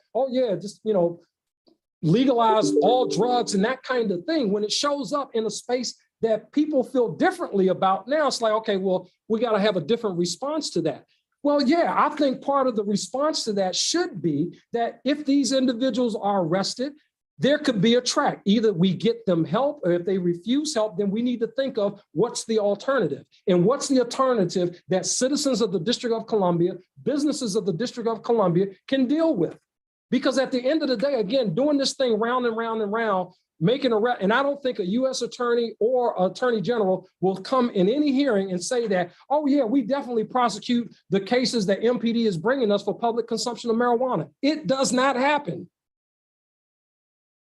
Yeah, but that is, like, as you're identifying, a big part of the problem, because Yes. that message and frustration gets to our officers, and I understand it. And then that gets communicated to the community of, well, what do you want me to do about it? And because this person is going to be released the next day. And it's this kind of race to the bottom of like, well, I am telling you, officer, I just witnessed illegal activity in front of my eyes. Or we have this repeated concern of a police officer may say that's a mental health challenge. And somebody will say, okay, totally understand. We'll call CRT, we'll call Department of Behavioral Health. Someone will come out and say, unfortunately, we were unable to engage with that person. They don't want services, and then they leave. And so the community is left with a person who did not get the care that they need. And in certain instances, and I want to be very clear, I'm not suggesting that everybody who's in mental health crisis is violating the law, but there is this small category of cases that aren't squarely being handled by MPD and are not squarely being handled by DBH. And that's what I want to really get at, how we can improve that partnership to get people consistent services and the help that they need, without just saying, okay, well, it doesn't fall in either of our bucket, and therefore we're going to move on to the next thing. I think it's the collaborative approach in this day and age, this time, this space where we are right now. I think collaboration is going to go a lot further for us as a city than anything. To your point, if it is whole team approach, MPD and the mental health provider and whoever else that's part of the team that's showing up there, if this person can't help, or if the person gets violent, or if the person says, hey, I just want to sit here on the side. I mean, like, it's not just the police officer standing there saying, hey, what do you want me to do? So let's say the police officer, again, locks up the guy for public consumption of marijuana, right? So that 3 officers, now that goes down to 2 that we got left there. And people want visibility. They don't want to hear, well, where's the officer? Oh, well, he's back at the station, processing the guy for the marijuana cigarette that he had, who's also a mental health consumer. Well, why didn't the police officer get the person help? Well, again, it's not just a police thing. I think it has to be a collaborative approach. And in this space, the more that we are able to do, I think the better outcomes we're going to see when we do things together, as opposed to agencies trying to individually address some of the issues that are there, because there are multiple issues that come through different disciplines in that area.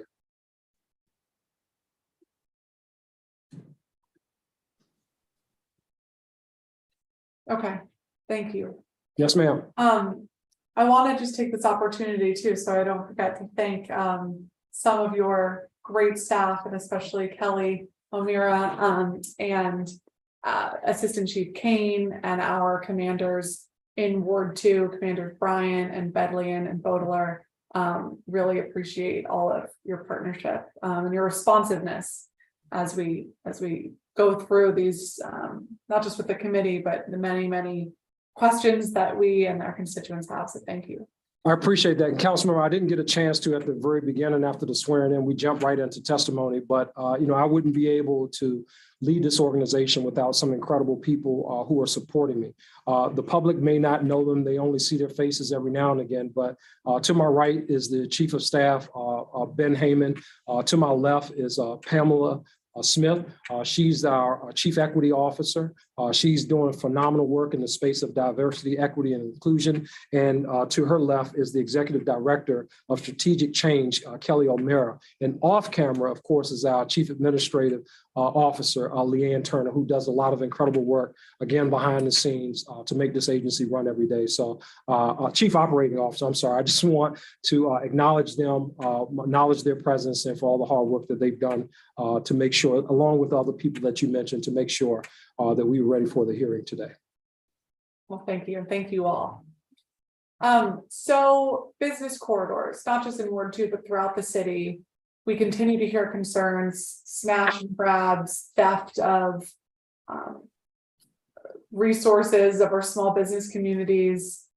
I know we talked a lot today about staffing and the many years it's going to take us to staff up, and we can't, do this overnight, but what is the plan? How can we get more police presence and more action to make sure that our small business communities aren't suffering? Yeah, I think, one of the things, and this will be coming up, you'll hear about some things in the not too distant future, but I will tell you that, for staffing, like with the Metropolitan Police Department, one of the things that I think is critical to that is consistent, sustained support for our officers and looking at really creative alternatives. And I'm doing that. I'm going to be submitting some creative alternatives for consideration in the space of, these are things that, like I mentioned to you about the service of the civil protection order and the temporary protections orders. It might not be a popular thing, but people will not be able to say, well, the chief didn't come up with some alternatives to relieve these pressures from our officers, to give them opportunities to be in community and to be present while they're in community, not just running from call to call to call. There's a difference there. And what we know by looking at the data, going back to 2019, is that our officers, they're now responding to 8% more calls for service than they did previously. With a reduced amount of officers, they respond to more calls. So again, they're being pulled in more ways than what they were several years ago. So the task for me is, I'm going to be submitting, here's some alternatives. The police don't need to do this. The police don't need to do this. We don't need to do this. Here's what we can go. Here's a place that we can go to have someone else to do this service, or just flat out, this is not a service that the police will offer anymore. We've expanded, for example, in this space, council member, to try to have more officers on the street, more time in community. We expanded our telephone reporting unit, right? So that citizens, as opposed to needing to have a police there, hey, look, I'm calling this in. I'm only making the report really for insurance purposes, but somebody's opened up my car door, took my laptop off the seat, and now I don't have my laptop. Okay, we can do that over the phone. There's no immediate public safety risk right now. We can do that over the phone. We've expanded that. And so I'm looking for creative spaces like that where we're able to do things to reduce that workload on our officers, maximize their time and their visibility in communities so that they're able to have meaningful engagement with communities. I don't view running from call to call to call as meaningful engagement. That's very transactional, and it doesn't allow time and space for us to build relationships. People want to know their police officers.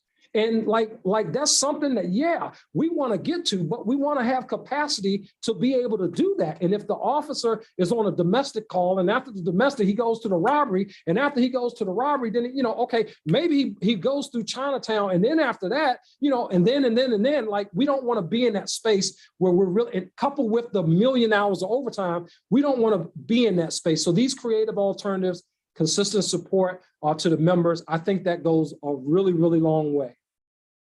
Okay, well, thank you. Those are a lot of great ideas, and I'm excited to partner with you and your team to explore some of those this year. Yes, ma'am. Okay, I think this is my last question. Okay. But I reserve the right in case you say something that I have to have a follow-up on. Fake tags. Maybe we'll just leave it at that. What are we going to do about fake tags? So, Councilmember, let me just say this. You would probably be surprised if I've told you that we made over 1,200 arrests in the past 2 years for fake tags. Over 1,200 arrests. So in the space of like, hey, what is MP doing? Like, those arrests don't happen because the person just pull up next to the officer and say, hey, I got fake tags on the car. Can you take me to jail? No, that's a police officer that's out there assessing, that eventually makes a traffic stop if need be, that this is a fake tag, and then placing a person under arrest because the tags that they have on the car don't belong on the car. They got them from some other fraudulent space. And in the same space, and mind you, I should say that they're doing this, these 1,200 arrests that they made over 2 years in the same space where we got people calling for police not to make traffic stops. We don't want the police making traffic stops. We don't want the police chasing anybody, but they've made 1,200 arrests in the last 2 years for people with fake tags. So I say that really just to kind of hopefully that puts you at ease a little bit that it's not off the radar of the men and women of the Metropolitan Police Department. I think it speaks to the volume of the issue that we see, the fact that it's 1,200 arrests in the last 2 years. We'll continue to do that. But I will also go back to really the sustained support for our officers in our space, that this is what we want them to do, because guess what happens as a result of some of these people that we stop with fake tags, guns, drugs, unlawful, whatever it is, all of those things happen. These people don't want to be detected, also involved in other violent crimes throughout our city, right? So public support for our officers in that space when they have to go out and do this type of enforcement across the city, wherever that fake tag happens to be. It doesn't matter if the fake tag is in 2D or 7D, wherever it is, we're going to stop the person, we're going to arrest them to show and demonstrate our commitment to the citizens of this city, that that type of behavior is not going to be tolerated. Now, the question is, what happens after we do that? After we do that, what happens with this guy with the fake tags? And then I think that, again, we have to kind of ask ourselves, are we seeing the outcomes that we expect to see? If the guy who gets arrested for the fake tags, he goes into the 7th district, he gets processed for said fake tag, and he's able to forfeit or elect a forfeit to get out, or he's released with a court date or whatever, and he has another fake tag in the next couple of weeks because he goes back to the source. I mean, that's not it's not law enforcement not taking action. It's the system that we're in. What do we want to see? I don't think we're also saying that we want to see the guy with the fake tag, thrown in jail, never to be released. I don't think we're saying that either. But again, we're going to do the enforcement piece. The outcome of that, what does community want to see? I think that's a different discussion, but we're committed to doing our part, council member. Okay. Thank you, sir. I really appreciate that. And that does give me some hope that there has been many. So if you get asked that question, last 2 years, 1,200 arrests for fake tags, and I'm looking for more. Carry that message forward. Yes, ma'am. Okay, last. It's 80 degrees today. Weather is getting warmer. What is the plan for ATVs? Yeah, that's a great question, council member. So, last year we did a different enforcement action. I'll call it that. And we recovered about 200 or so ATVs last year. That deployment, while it didn't get every ATV out of communities, it certainly sent a message. And I think on the back end of the summer, consistent with the crime numbers, we started to see the temperature turn down on that a little bit. My commitment to community is to deploy those same tactics, working with our regional partners, again, in the space of getting these illegal ATVs off the street. But we also, again, you'll hear me continue to say this because we have to be consistent of our officers to support them in this space. These guys don't just pull up on an ATV and get off and say, hey, officer, take my ATV. I don't think we're saying we want officers chasing ATVs around the streets of the District of Columbia. So how else do we do that? We were able to find a way to get about 200 of these ATVs, which is significant in this environment when people are not just turning them over to you. So in the space of, again, our police officers with respect to pursuits and that kind of thing, what do we want from them? We have to be consistent. We have to be supportive to say, this is a value to the community. This is what we want to see. We're going to support our officers, when they're out here enforcing ATVs. I don't care what the rider looks like. He could be purple, green, whatever. Whoever that is riding the ATV unlawfully in our city, we're going to either stop or attempt to stop or attempt to confiscate that ATV so that our residents don't have to deal with this foolishness that they have been dealing with. And the last thing I will say on this, the last thing, as you said, council member, it is in large part also a very cultural thing that we are seeing amongst people in major cities and town, like all across our country. I was in Dallas. A ton of ATV riders like downtown Dallas. I was in New York, close to Times Square, about 50 or 100 ATV. So it's everywhere. You see it all over the place. And while we have not figured out a way to get all of them, I think we figured out in terms of talking with some of our partners, a better way to enforce it. And that's evidence in terms of the number of ATVs that we've recovered over really just over the course of the summer, almost 200 over the course of the summer. So that's good news. Got it. Okay. Well, that is certainly an issue we'll continue to work on with you. Yes, ma'am. And I think is an important example of where other agencies can hopefully be helpful with street closures and making sure we're working in concert for the disruptions and the dangers that they can cause. Absolutely. Yes, ma'am. So appreciate that. Appreciate all of you. I also want to thank my team. We have had 2 back-to-back hearings yesterday and today for 9 or 10 hours each. I want to thank you all, especially Evan Maroff and Akima Benjamin, Ella Hansen, and our committee director, Michael Porcello, for all of your organization and good spirit as we seek to complete our oversight performance hearing. We've got one more next week. And looking forward to working with you, Chief, and your entire team at MPD to improve public safety this year.